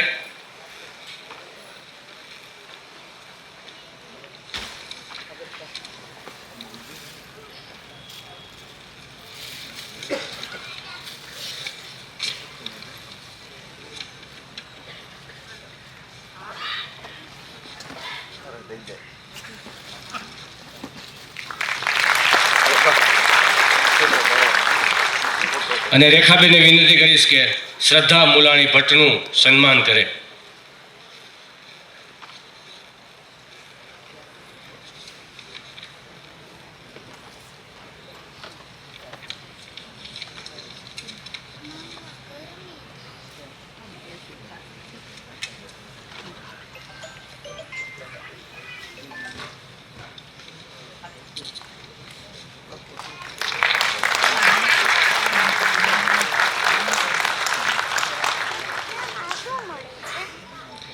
અને જે નાટકો વિશે વાત થઈ, જે નાટકોની ચર્ચાઓ થઈ, એવું એક સરસ મજાનું હવે આપણે નાટક એક 5 મિનિટના વિરામ બાદ મનાવશું. દે તક ધીનાધીન. અને દે તક ધીનાધીન જ છે, એમાં બહુ મજા આવશે. હું મહેમાનોને વિનંતી કહીશ કે પહેલી રોડમાં સ્થાન લે please. Ketanbhai,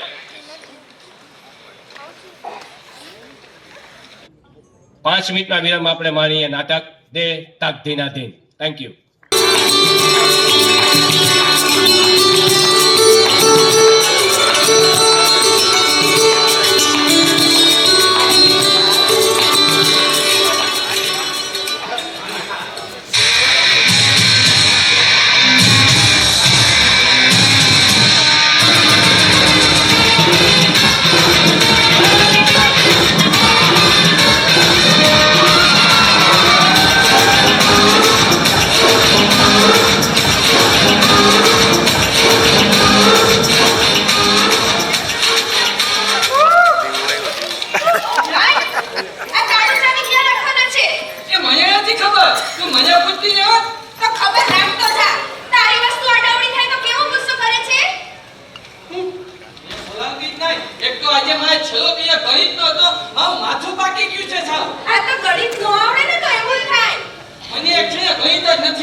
Jyoti thank you. છે ને મમ્મી ક્યાં ગઈ છે? મમ્મી મમ્મી બજારમાં ગઈ છે ને જમા ગઈ છે તો ચાલ લેસન કરવા બેસી જા. મેં તમારું લેસન સ્કૂલમાં જ બતાવી નાખ્યું. શું? એ મમ્મીને રાજી રાજી રાજી કરવી છે હા તો લેસન કરવા બેસી જા ને. અરે સમજ. સમજી ગઈ. તો હું છે ને વિજ્ઞાનના પ્રયોગ કરીશ. આ ધોવામાં બધું ધોઈ નાખ.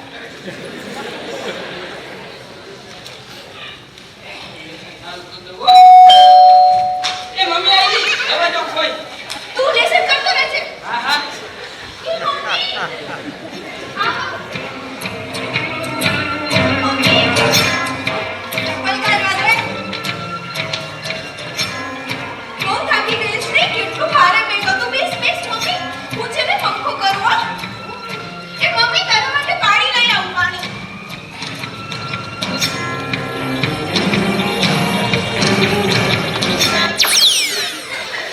શું કરસ તું આ? ઊભો થા. ફટાફટ. શું? મમ્મી મમ્મી હા. મારે લેસન કરી કરીને મારા હાથ દુખી ગયા. બહુ લેસન આપે છે મારા દીકરાને. મમ્મી બહુ લેસન આપ્યા છે. એ મમ્મી તને ખબર છે અત્યારે ભણતરનો ભાગ કેટલો વધી ગયો છે? હા અમારા પર ક્યાં કોઈને દયા આવે છે? અલે મમ્મી પાણી પી.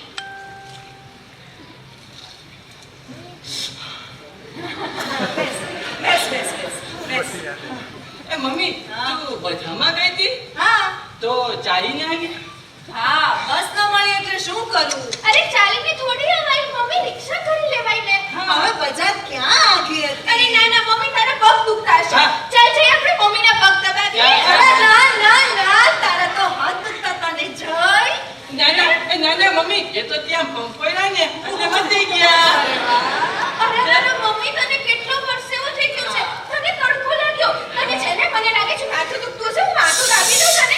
એ જ્યોતિ તું શાંતિ રાખ ને. મમ્મી બહાર દુકાને આવી હોય તો લીંબુ શરબત પવાય. જા લીંબુ શરબત બનાવ. લીંબુ શરબત જા બના. ના એ તો મમ્મી લીંબુ વેચવા વાળો રસ્તામાં મેળો તો ને એટલે મને એવું સુઈ ગયું. બાકી કાંઈ ન બનાવાય.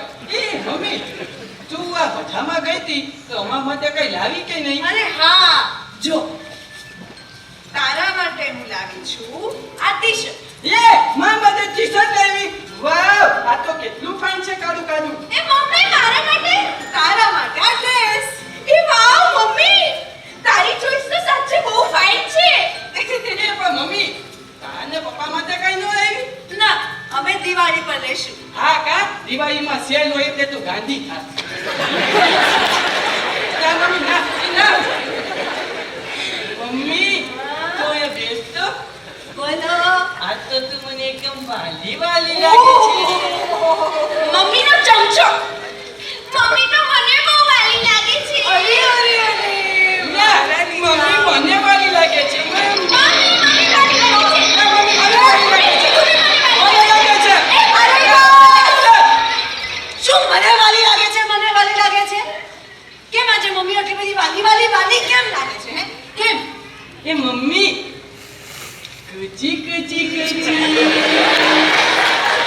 એ મામુ એ લાડુ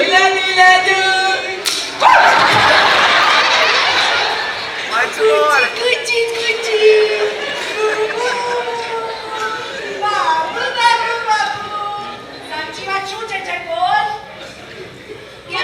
મમ્મી કેમ આટલી બધી વાલી કેમ લાગે છે? એ તો મમ્મી તો અમારા માટે નવા કપડાં લઈને આવી ને એટલા માટે. અચ્છા નવા કપડાં તો પહેલા લાવી હતી ત્યારે તો નથી ગમતા કે ફેંકી દીધા હતા હે. ઈયળે. મમ્મીને પાણી આપે છે, પગ દબાવે છે, વાલી લાગે છે. હે કેમ? સાચી વાત શું છે જે બોલ. મમ્મી અમે રાજી જઈ તને જરાય તો ગમે ના સાચું એટલે મને અને તારા પપ્પાને બંનેને ગમે. ખાલી મને નહીં અમને જોઈને ગમે. જોયું હું નથી કહેતી. મમ્મી રાજી થઈને હા પાડી જ દેશે. એ મમ્મી હા ભાઈ દીદી શની હા મમ્મી એ તો તું હા પાડ તો તને કહું હા પાડી પછી નક્કી થાય. પેલા તું હા પાડે તરત જ કહી દો 20 સેકન્ડ તું કે થઈ ગયું આ પાડી દો.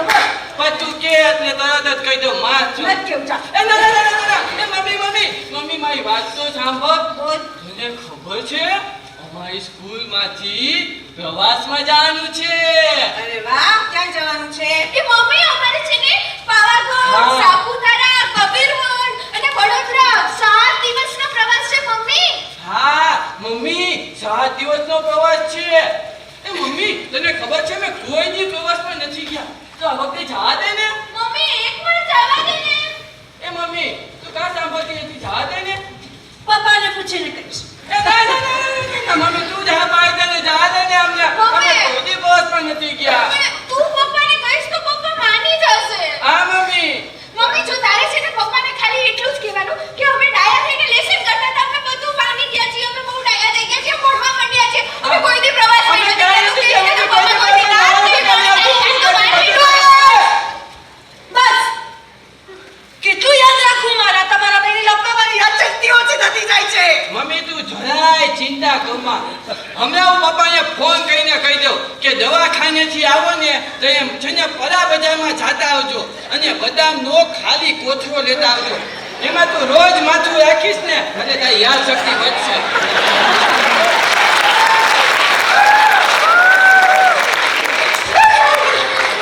તારી જીભ બહુ વધતી જાય છે ન જા દે પ્રવાસમાં જા ને મમ્મી જા દે ને ના ના મમ્મી એ તો હું ભૂમા બની ગયો તું જા દે ને મમ્મી એ મમ્મી સાંભળ અમારી કેટલી બધી મારી ફ્રેન્ડ જાય છે હા મને માહિતી આપે છે હા હા હા પાછળ શું છે જો મમ્મી મમ્મી બતાવ તો જો આ ફોન પાંચ આમાં બધું લખ્યું છે અમારે ક્યાં જવાનું ક્યાં રોકાવાનું ક્યાં ઉતરવાનું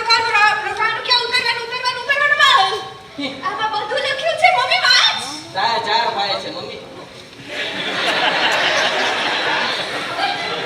ન બોલ્યું કોઈ દી બરાબર 9,000 રૂપિયા ભરવાના ભાઈ એટલે તો થાય ને એ તમારા મહિના ગણું તમારે 18,000 રૂપિયા ભરવાના અરે મમ્મી તું ચિંતા કરમાં એ તો પપ્પા એક ઓપરેશન વધારે કરશે ઈ તો તારા પપ્પાને જય એમ ન બોલાય મમ્મી હા પાડી દે ને હું શું કરે છે પપ્પા હવે પછી વાત નાના પપ્પાને નાચ પાછળનો વિશ્વાસ આપી દે ને અરે મમ્મી અમે ખાલી ત્યાં ફરવા નથી જતા અમારે ત્યાં જાણવા જોવા શીખવાનું કેટલું બધું છે હા, અને મમ્મી તું પપ્પાને મનાવીશ ને તો પપ્પા તરત માની જશે સમજી તું ના બોલ સમજા અરે તને સમજાવવાની કઈ જરૂર જ નથી તું તો પહેલેથી ટ્રેન છો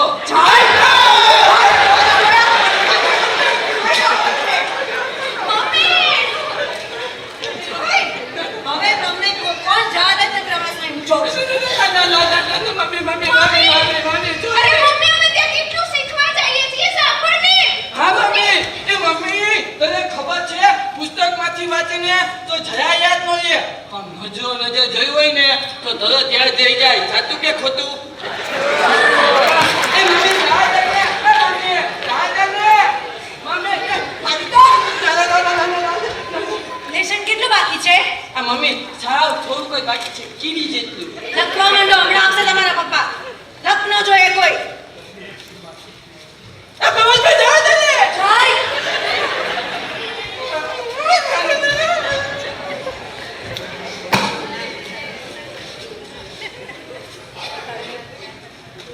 એ જોયું છો કે અંદર વાગે નાતે લેસન કરવા બેસાડ્યા હવે શું કરતી હવે શું આવી રીતે પપ્પાને મનાવવાની ટ્રાય કરશું પપ્પા આવે ને તો આજે તું એને મનાવજો હું નહીં મનાવું કા તને પપ્પાથી બહુ બીક લાગે છે જરાય નહીં હે પણ મારા ત્યાં જે પરાક્રમ થઈ ગઈ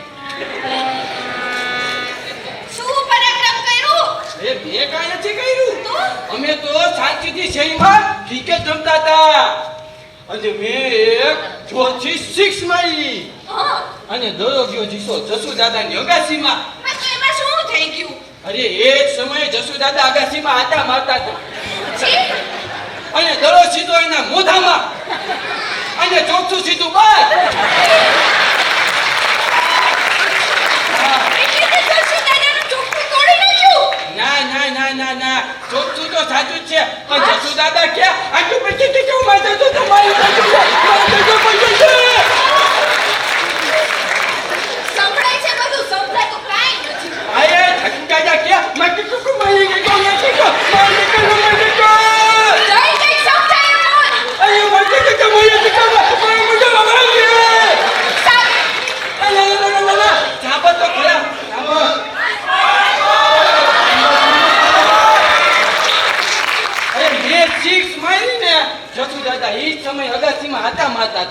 અને દડો સીધો જસુ દાદાના મોઢામાં અને ચોકઠું સીધું બહાર. એટલે જસુ દાદાનું ચોકઠું તોડી નાખ્યું. ના ના ના ના, ચોકઠું તો સાદું જ છે. આ જસુ દાદા ક્યાં આ તો પછી સમજાય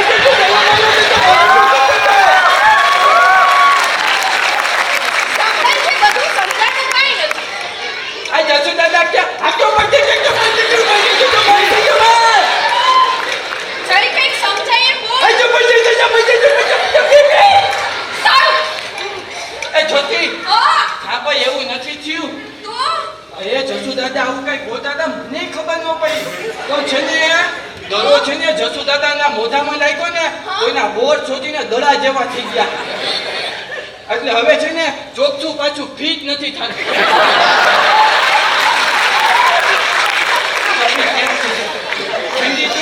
અને પાછા જસુ દાદા કેવા ભાગ્યા ખબર છે? હા. પપ્પાની જ હોસ્પિટલે ગયા. પતી ગયું. જયંતી, એટલે વાતમાંથી વાત થાય એટલે જસુ દાદા કે તમારો ભાઈ મેં મોઢામાં થઈ ગયો. તું છે ને પપ્પા આવે ને જઈ હા. એનાથી બાર ગાંવ દૂર જ રહે છે. હા હા, હું ભાગો થયો જાય. પણ હું છે ને સાંભળ, હું પપ્પાને આમ એવી સરસ રીતે બધી વાત કરીશ ને કે પપ્પા તરત પ્રવાસમાં જવા દેવાની હા પાડશે અને પછી દે તક દિના દિન તક દિના દિન તક દિના દિન તારા પપ્પા આવ્યા છે, દરવાજો ખોલ. હા મમ્મી. આવો આવો પપ્પા. લાવો લાવો તમારી બેગ આપો. શું ચાલે છે? થાકી ગયા છો નહીં પપ્પા? બેસો બેસો. હું પંખો કરું હો. એ મમ્મી, પપ્પા આવ્યા છે. પપ્પા લાવો તમારા શૂઝ સોક્સ કાઢી દો. ના ના ના, હું કાઢી લઈશ. પણ આપણા જયકુમાર ક્યાં? પપ્પા ઈ તો છે ને ક્યારનો લેસન કરે, બહુ લેસન કરે બાબા. હા, અને તું પણ અત્યાર સુધી આ લેસન જ કરતી હતી ને? તો બહુ લેસન આપે છે પપ્પા હમણાં તો બહુ. હા હા હા, કાંઈક નવાઈ જેવું તો છે હો. હું ના આવું ત્યાં સુધી બંને છોકરાઓ લેસન કરે. હું આવું એટલે મારી આગતા સ્વાગતા કરે, બૂટ મોજા કાઢી દઉં, આમ કરી દઉં, પંખો ચાલુ કરી દઉં. કંઈક નવાઈ જેવું તો છે હો. અરે ના ના પપ્પા, એમાં શું નવાઈ? અરે તો આપણા ફટકાબા ડુલડુલકર ઘરમાં બેસીને લેસન કરતા હોય, રમતા હોય શેરીમાં, કાંઈક તો પરાક્રમ કર્યું જ છે. પર પપ્પા જો તમે જયની વાત કરો છો ને જશુ દાદા વાળી, પપ્પા એમાં જયનો કાંઈ વાંક નતો, એને મને કીધું. જસુ દાદા આવ્યા હતા હોસ્પિટલે, પણ એને કઈ વાત નથી કરી. તું એક કામ કર ને, જઈને બોલાવ. જય મારા પપ્પા બોલાવે.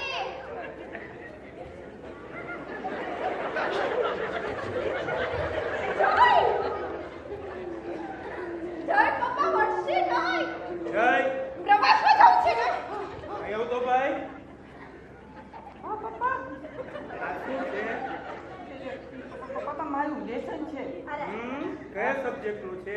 એ તો હું સમાજ વિદ્યાના જવાબ લખતો હતો. સમાજ વિદ્યા. આના અક્ષર તો જુઓ, કાંઈ ઉકલે છે. અરે પપ્પા, એ તો મારે ડોક્ટર બનવું છે ને, ડોક્ટર જેવા અક્ષર અરે છોકરા, આવા અક્ષર કરો ને તો કોઈ ડોક્ટર નહીં, કમ્પાઉન્ડર ન બનાવે.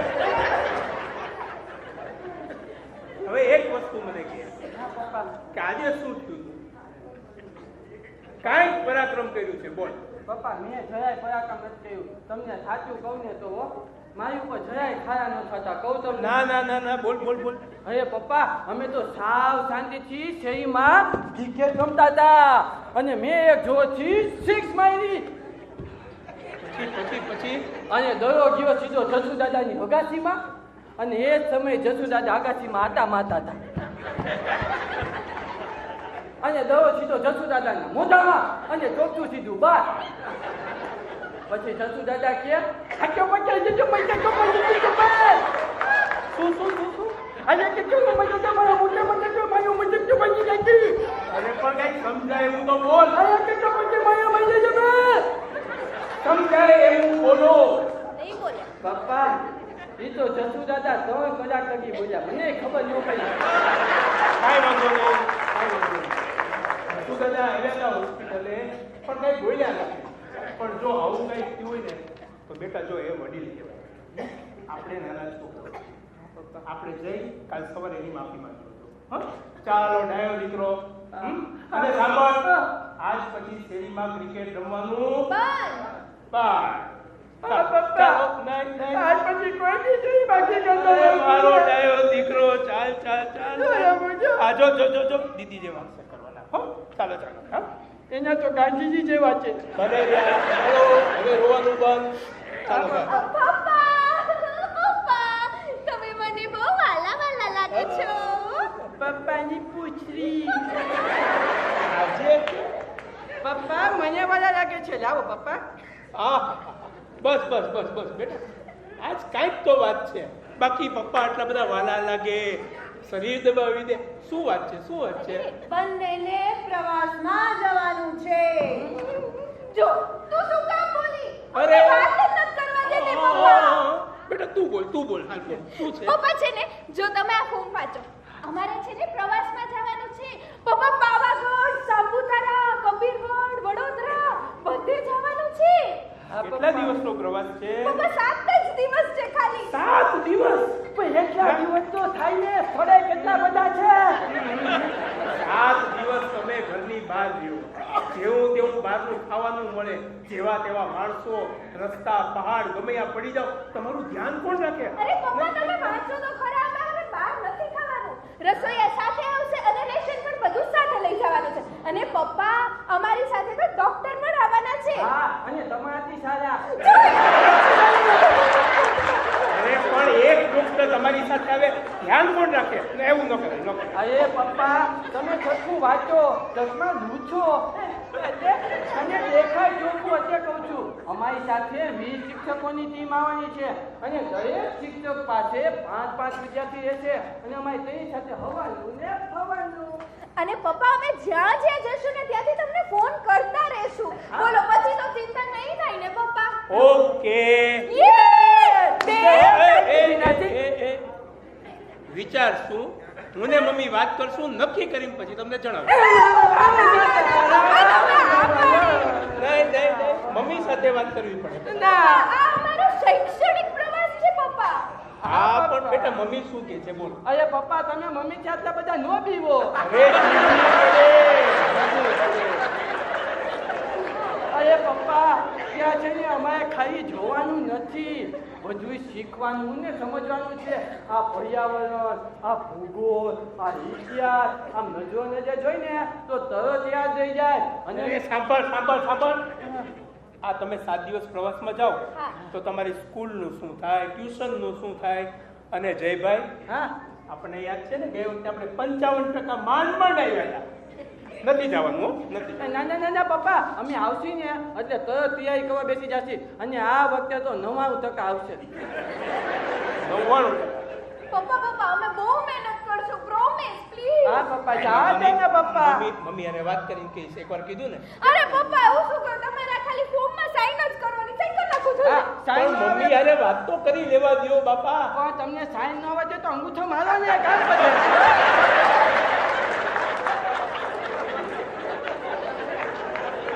આનું શું કરવાનું છે? પપ્પા મમ્મી આવી ગઈ, પૂછી લ્યો, અત્યારે જ પૂછો, જલ્દી પૂછો. હા, પૂછો. જ્યોતિ, આટલી બધી શું ઉતાવળ છે? પહેલા જમી લો, પછી બધી વાત થશે. ચાલો તમે હાથ પગ મોઢું ધોઈ લો. ચાલો. એ ના મમ્મી, એ મમ્મી, પપ્પા. ના પાડ મને. પપ્પા આ કોઈ દી નથી ગયા. પપ્પા મમ્મી પપ્પા લો છે ને હું તને કહેતો હતો ને આપણી મમ્મી બહુ પાકી છે. આપણા પપ્પાને તરત રૂમમાં લઈ ગઈ. એ આપણી વાતનો જવાબ ન દેવો પડે ને એટલે. એવું જરાય નથી. કેવી તરત વાત કાપી નાખી આપણી. કાંઈ શું એટલે જ તને કહેતો હોય તું મમ્મી જેવી નહીં પપ્પા જેવી થા. તમે મારી વાત સાંભળ, હવે આપણે શું કરશું એ તું કે. હવે છેવટનો એક ઉપાય છે. શું? જ્યાં સુધી આપણને પ્રવાસમાં જવાની હા ન પાડે ને, હા આપણે લોકો ભૂખ હડતાલ કરશું. હા આપણે ભૂખ હત્યા કરીશું. આજથી આપણી ભૂખ હત્યા ચાલુ. ના અત્યારથી જ ભૂખ હત્યા ચાલુ. ઇન્કલાબ જિંદાબાદ. હમારી માંગે પૂરી કરો. પૂરી કરો હમારી. આવી બોલતી નહીં. અરે ડોક્ટર રજનીકાંત બોલું છું. રાઠોડ સાહેબ. જય જ્યોતિ, જમવા ચલો. કામ પડ્યું. ઊભા થાવ, જમવા ચલો. ચાલો ચલો. હાલો જમવા. ચાલો પેટમાં ખાધો પૂરી લઈ ચાલો. જોય છોટી રમત બંધ કરો ને જમવા ચાલો. તમારી વાળી કેટલા વાગ્યા સુધી રસોડા પકડીને બેસવાના? ઊભા થો ચાલો ફટાફટ. ચાલો બચ્ચાઓ જમવા ચાલો. અમને જ્યાં સુધી તમે પ્રવાસમાં જવાની હા નહીં પાડો ત્યાં સુધી અમે નહીં જમીએ.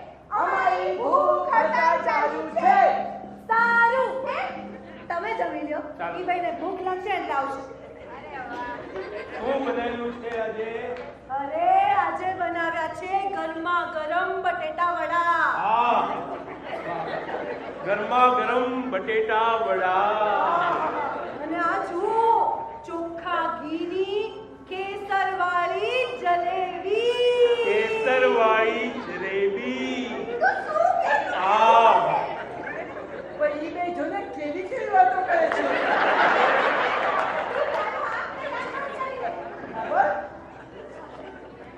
કેવા બન્યા છે વડા? અરે બહુ સરસ બન્યા છે બટેટા વડા. હા, હા હા હા આ જલેબીની દુકાન તો મારા નાકમાં ગઈ. હા બસ કઈ અરે આ જલેબી તો બહુ સરસ. વાહ વાહ વાહ. આ નાક પણ કહેવાય ન કહેવાય. હમણાં મારું રામ બોલો ભાઈ રામ થઈ જાય. નાક ન પણ કહેવાય કોઈથી. જય જ્યોતિ બહુ થયો. હવે ચલો ને જમવા ભાઈ સાહેબ. ચાલો ને બેટા. ન્યાય ન્યાય ન્યાય. અમે કાંઈ જોઈ શકતા નથી. અમે કાંઈ સાંભળી શકતા નથી. અમારી ભૂખ હડતાલ ચાલુ છે. ઈ કયા? જિંદાબાદ. અમારી માંગ પૂરી કરો. સારું તમે જમી લીધું ને? હા તો હું બધું રસોડામાં મૂકી આવું છું. પછી કાંઈ મળશે નહીં. અરે પણ તું શું કામ કરે છે? આ જ્યોતિ ફ્રી જ છે. એને કેને જ્યોતિ મમ્મીને મદદ કરો. તને કોઈ બોલાતું નથી. ખોટું બોલે સાવ. હવે બિચારી સવારની ભૂખી હોય એને ક્યાં હેરાન કરવી? કામાં દીકો બિચારીની બહુ દયા આવતી હોય તો પ્રવાસમાં જવા દે ને. આ પપ્પા જાજો ને. બીવોમાં જાવા જો ને. અરે સુરભી, એ આવી સવારે નાસ્તામાં શું? હું વિચારું છું કે રવાની ઉપમા બનાવી દઉં. ઉપમા. વાહ વાહ વાહ વાહ. અને બપોરે જમવામાં પૂરી બટેટાનું શાક અને શ્રીખંડ. હા શ્રીખંડ. વાહ વાહ વાહ. પૂરી બટેટાનું શાક અને શ્રીખંડ જમશે. હું તમારી જેમ બેયો નથી. ચાલો ગુડ નાઇટ દીકરાઓ. સુઈ જજો મારા બેટા. Good night. પપ્પાને શું લાવ?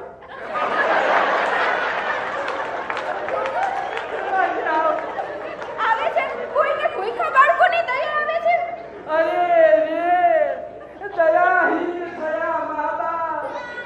નહીંતર આવું ન થાય. પેટ ભરીને ખાય મા બાપ અને છોકરા રે ભૂખ્યા ભટ્ટ.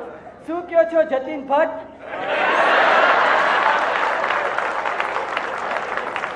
જય હા આ લોકો તો લાઈટ બંધ કરીને સૂઈ ગયા.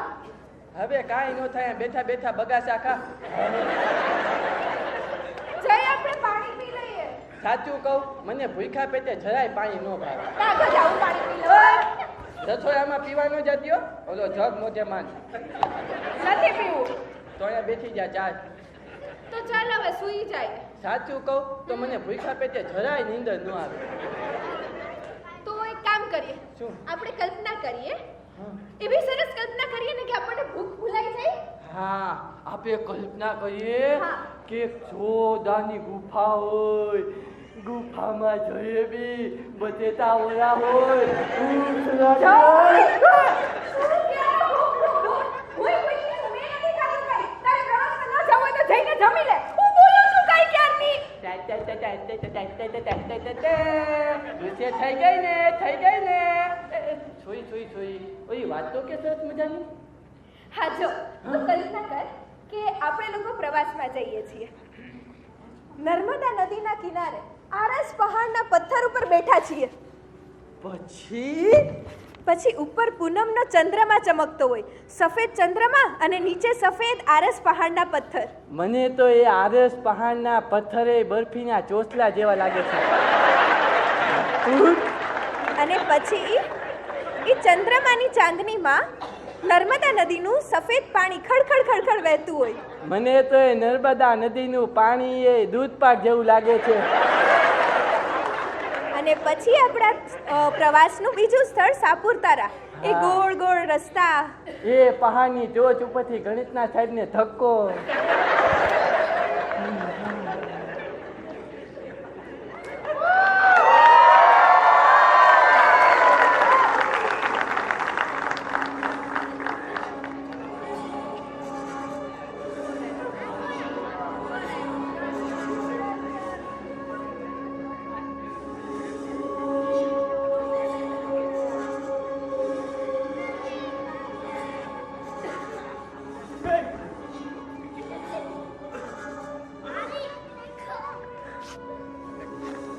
એનો અવાજ આવ્યો.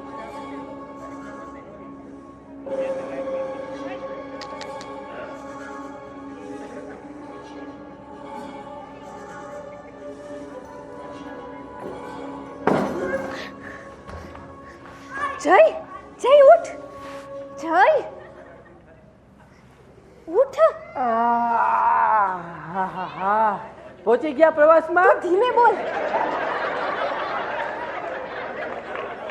તો તને કઈ અવાજ આવે છે? મને અવાજ? હા, મને અવાજ આવે છે. ઉંદેરા જલેબી ખાવા કબડ્ડી રમે છે.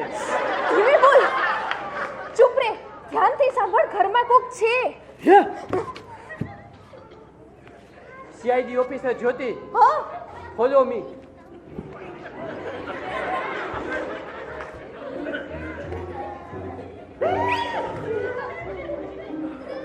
તું ભૂત જેવી દેખાય છે. જ્યોતિ, ફોલો મી.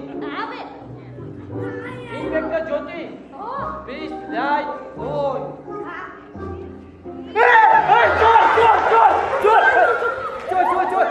ક્યાં છે ચોર? હું ચોર છું. આ ચોર છે, લાગતા નતા. તેણે ચાકુ છે. કોણ છો તમે? માનેશ, માનેશ. તો હું તને જનાવર દેખાઉં? ના ના, એ તો મોઢું એવું છે તમારે. ભાઈ, અમે છે ને બાજુના ઘરમાં રહીએ છીએ. હા હા, તો અહીંયા શું કરસ? હે, સાચું બોલજે નહીતર ભાઈ સાહેબ, અમને મારશો નહીં. અમે તો ગરીબ માયા નથી, અમારે ખાવાના તાના. અમે તો છે ને આ બાજુની અગાસી તપીને અહીંયા ખાવા આવ્યા હતા. સમજા તમે? અમારી માં છે ને સાવકી છે. હા. અમને કઈ ખાવા નથી દેતી. હે? અમને બહુ મારે છે. હા, બહુ મારે છે. ભાઈ, મને ભૂખ લાગી છે. મને જલેબી ખાવી છે. જલેબી ખાવી છે? ઓલી ગોલ ગોલ જલેબી ખાવી છે? ઓલી મીઠી મીઠી જલેબી ખાવી છે? ઓલી બજારમાંથી મમ્મી લઈ આવી ઈ ખાવી છે? ખવડાવજે. અરે વાત થોડું ધીમે કરો ને તમે બેન. તું છે ને હમણાં તને જલેબી ખવડાવ, તું એકદમ છાની રહી જા. પેલા હું એને વાત કરી લઉં. એ પાર્ટી કોણ? ના ના ના, એ તો છોટા ભીમ જો ને એટલે પાવર આવી જાય. તમે અહીંયા શું કરવા આવ્યા છો? ચોરી કરવા આવ્યો. એકવાર તો કીધું ચોર છું. હા તો ચોરી કરવા જાવ ને. હા જાવ. એ તમને બે માંથી એક ખબર કે આ બધા ઘરેણાની બધું ક્યાં રાખે છે? હા હા, મને ખબર. અહીંયા જો અહીંયા છે ને એ લોકોનું રસોડું છે. રસોડાથી તમે આમ જશો ને ત્યાં સ્ટોર રૂમ છે. સ્ટોર રૂમમાં એક કબાટ છે અને એ કબાટમાં એ લોકો બધા ઘરેણા અને પૈસા રાખે છે. બરોબર. તો આ રૂમમાં કોણ સૂતું છે? એ તમે ચિંતા કરો માં. એ રૂમમાં છે ને ગઈઢા બાપા માજી જે છે, સાંભળતા નથી, કોઈનું માનતા નથી, એટલે ઉપાધિ જેવું નથી. બરોબર બરોબર. ચોરી કરો જાવ. હા, હાલે ચકલી બતાવ તો. ઓય જો ભાઈ, તમને ખબર છે ને શું કામ ખબર છે? કારણ કે ઈ રોજ અહીંયા ખંજવાળીને પોતા કહું આવે છે. એ ના ના ના ના ના ના, એમ નહીં. એને ઈ કહી દે ને કે આપણે ચાવી ક્યાં રાખી છે. એ ના ના ના ના, ઓલા ગઈઢા ક્યાં ચાવી રાખી છે? તું કે છે ને તો કહી દઉં હો જાય. એ લોકો ચાવી છે ને આ રસોડું છે ને એની ઉપર એક અલમારી છે. અચ્છા. એમાં સ્ટીલનો ડબ્બો છે. એમાં બધી ચાવી રાખે છે એ લોકો. એ તને કેમ ખબર? હે, એ કેટલી વાર કેવું ગજની, કે અહીંયા સાવેરી ને પોતા કૌ આવે છે. તને બહુ ચડી છે ને ચડી? ના ના ના ના એટલે હમણાં એને દિવાળીનું કામ કર્યું ને એટલે ખબર છે. આ તો એક કામ કરો, હા હું ચોરી કરી લઉં ત્યાં તમે બધું ઝાપટી નીકળો અહીંથી, બરોબર? એમ નહીં. તો ભાઈ હા બોલ. તમને ભૂખ લાગી છે? લાગી તો છે થોડી. તો આવો આવો બેઠો બેઠો અતિથિ દેવો. કાંઈ ખાવું બાવું નથી હો મારે. હા હું ચોરી કરી લઉં ત્યાં તમે ધ્યાન રાખો, બરોબર? હું તમને રસોડું બતાવું. આને રસોડું બતાવો. પેલું કાંઈક કહેતી હતી. જાઓ જાઓ હાલો. આંધો આંધો જાઓ જાઓ જાઓ જાઓ જાઓ જાઓ. ઉપર છે ને ઉપર અલમારી. એમાં બાજુનો ડબ્બો. ચાલવા. ઈ હા. હા હા. એની અંદર ચાવી છે. હા હા આ ના ના ના જો જો ઉપર ચડો. હા આ લોકડી ડબ્બામાં ઈ લોકડા ડબ્બામાં છે. એમાંય નથી. એ બાજુમાં હાય એય! હા એય! ઉંદેરો પુલાઈ ગયો હવે દે તકદીના દિન તકદીના દિન તકદીના દિન દા યે ચાલ ઓય ઊભી એક મિનિટ ઊભી રહે પેલા હું બધી જલેબી હબોરી જાઉં ઓય ઓય ખીચો. કાકા તુંય ભૂખ હતા માતી મમ્મી આવી જાવ ને એટલે માઈ યાચક એ હા આ નીચે પડેલું ખાવું હોય ને તો રામ કે ભૂત પૂછવું પડે પૂછો ઈ તો આ લોકો કહી દેશે રામ કે ભૂત. ખોટું બોલે છે ભૂત છે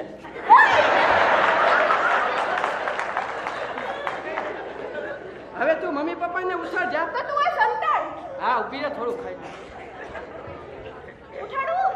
હા ઉઠા ઉઠા તમ તમારે એ મમ્મી પપ્પા ચોર ચોર ચોર ચોર ચોર. મમ્મી ચોર પપ્પા ક્યાં છે ચોર ચોર ચોર ચોર શું થયું જય બેટા શું થયું? ચોર આવ્યો આપણા ઘરમાં ચોર આપણા ઘરમાં ચોર આવે કઈ રીતે? પપ્પા આ જો મીંડોનો નકુચો તોડી દેવો. ચોર નવો નખાવો પડશે હવે આ પણ ચોર ક્યાં? અરે પપ્પા મેં એને રસોડામાં પૂર્યો છે એ છોકરી ભગવાન રહેજે ભાઈ, ભગવાન રહેજે. એ પપ્પા તમે જલ્દી પોલીસ લાગે છે તમે પોલીસ ફોન કરો. હા બોલાવો બોલાવો પોલીસને હેલો પોલીસ સ્ટેશન, આ ડોક્ટર રજનીકાંત બોલું છું. રાઠોડ સાહેબ, અમારે ઘરે ચોર આવ્યો છે અને મેં એને રસોડામાં પૂરી દીધો છે. ખોટું બોલ્યા મી આ તાત્કાલિક ઘરે આવી જવું. કંપનીનગર પગલા નંબર 10, ડોક્ટર રજનીકાંત જોશી. બસ આવે છે આવે છે. તમને બેને બીક ન લાગી? અને 1 મિનિટ અડધી રાત સુધી તમે ભાઈ ઘરમાં કરતા ન શું? બોલો તો. હા. અરે મમ્મી અમને ભૂખ્યા પેટ નીંદર નથી આવતી એટલે અમે બે વાતો કરતા હતા. મમ્મી ચોર આવ્યો ને તો પેલા તો બહુ બીક લાગી પણ આ જઈ છે ને જઈએ યુક્તિ ઘડી કાઢી હો. હા પપ્પા મેં કીધું અમેથી ગરીબ મારા અમારે નથી ખાવાના દાણા અને પાછું મેં કીધું અમે બાજુની અગાસીમાંથી અહીંયા તપીને ખાવા માટે આવ્યા છીએ ગરીબ માળા અને અને મમ્મી અમે લોકો એને એવું કીધું કે અમારી માં છે ને ઈ સાવકી છે અમને ખાવા નથી દેતી અમને બહુ મારે છે. હા સાવકી માં? ગરીબ માળા પણ સાવકી? ગરીબ ઓહો રાઠોડ સાહેબ, આવો. આ જો આ મારા બંને છોકરાએ હિંમત કરીને ચોરને રસોડામાં પૂરી દીધો છે. બાબા તમે એને પકડી લ્યો. બાબા બાબા અચ્છા ચોર એ પપ્પા પપ્પા આ નથી તમારા પેશન્ટ હશે મારા જ પેશન્ટ છે. અત્યારે જ આમ થાય છે બાબા બાબા ડોક્ટર રજનીકાંત, તમારા બંને બાળકો ખૂબ હિંમતવાન છે. એમણે આ ચોરને પકડવા બહુ મોટી મદદ કરી છે. ભારત સરકાર એમને વીર બાળકો તરીકે સન્માન કરે એવી ભલામણ કરીશ. પણ ઇન્સ્પેક્ટર અંકલ મારી એક મદદ કરશો મારી જડી તમારું પેન્ટ સરખું છે તે બોલો બેટા, શી મદદ કરું? અરે ઇન્સ્પેક્ટર અંકલ મારા પપ્પા છે ને એ અમને છે ને પ્રવાસમાં નથી જવા દેતા એને કયો ને જવા દે જવા દે. રજનીકાંતભાઈ, એમને પ્રવાસમાં જવાની રજા આપો. અરે તમારા લોકોનું પ્રવાસમાં જવાનું પહેલેથી નક્કી હતું. શું કહો છો રાઠોડ સાહેબ? આ તો અમે તમારી ચકાસણી કરતા હતા. અમે જોતા હતા કે તમે 7 દિવસ ઘરથી દૂર રહ્યો તો ખાધા પીધા વગર રહી શકો, જેવું તેવું ખાવાનું મળે તો ખાઈ શકો, એવા સંજોગો ઊભા થાય તો તમે લડી શકો કે નહીં. પણ તમે એ પરીક્ષામાં પાસ થઈ ગયા છો એટલે તમારા પ્રવાસમાં જવાનું ફાઇનલ. તમારા પ્રવાસની ફી તો પહેલેથી જ ભરી દીધી છે. અરે આ ચોર નથી, આ પોલીસ છે, પણ મારા મિત્ર છે. આ અમારું એક નાટક હતું. તો આ કોણ છે? આ કોણ છે? Constable Chamanlal reporting sir. હા પપ્પા વાહ. એ જ્યોતિ અહીંયા આવતો. આ બધાયના મા બાપ પણ આપણા મા બાપ જેવા હોત તો કેવું સારું હોત નહીં? સાચી વાત. તો બધા બોલો દે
મજા આવી ગઈ ને બધાને?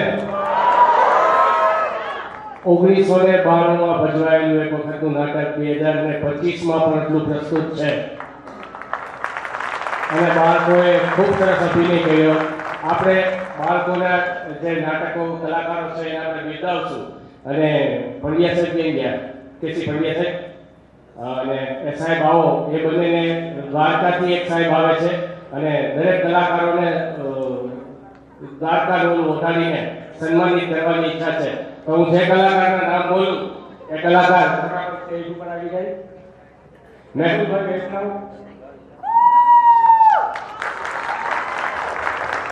પપ્પાના પાત્રમાં મહેબૂબભાઈ વૈષ્ણવ, દીકરાના પાત્રમાં સમીત દવે,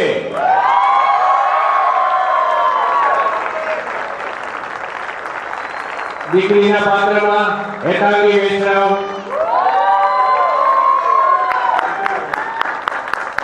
પોલીસના પાત્રમાં નીરજ કરવાતર, ચોરના પાત્રમાં આદિત્યરાજ ઝાલા. 5 મિનિટ બેસો, કલાકારને બિરદાવજો પ્લીઝ. 5 મિનિટ બેસો, 5 મિનિટમાં કઈ ફેરવી પડે. અને માતાના પાત્રમાં જંખના ભટ્ટ.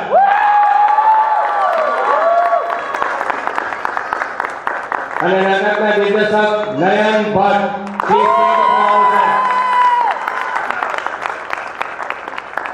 સંગીત ધ્વનિ ગાંધી, પ્રકાશ સંચાલન ચેતન ભાઈટા અને સંગીત સંકલન પણ નીરજ કરવાતા. બધાને તાળીઓથી આપણે બિરદાવશું. ચાલો એક એક સાર ઉડાડીને સન્માન કરશો. જિજ્ઞાસા કવર સાહેબની સાથે સન્માન કર્યું. કેતનભાઈ આપ પણ આવો. સાલ ઓઢાડીને સન્માનિત કરે છે બધાને. સન્માન કરશો. જિજ્ઞાસા કવર સાહેબની સાથે સન્માન કર્યું. કેતનભાઈ આપ પણ આવો. સાલ ઓઢાડીને સન્માનિત કરે છે બધાને.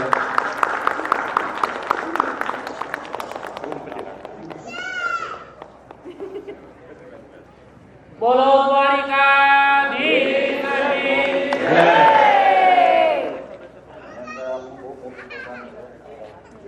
હજી એક નાનકડો સરપ્રાઈઝ બાકી છે. આપ બધા બેસજો.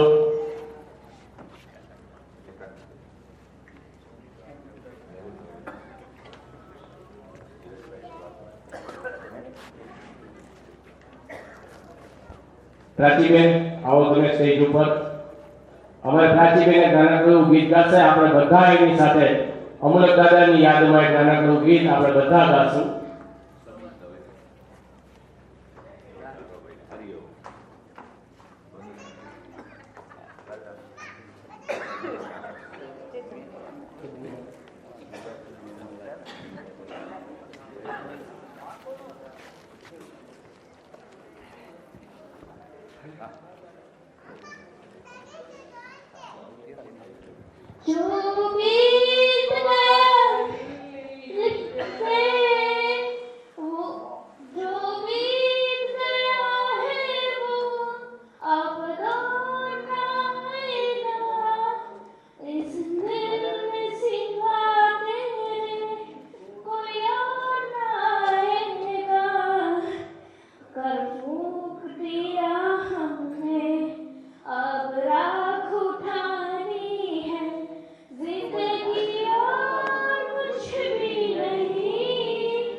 સૌનો ખૂબ ખૂબ આભાર.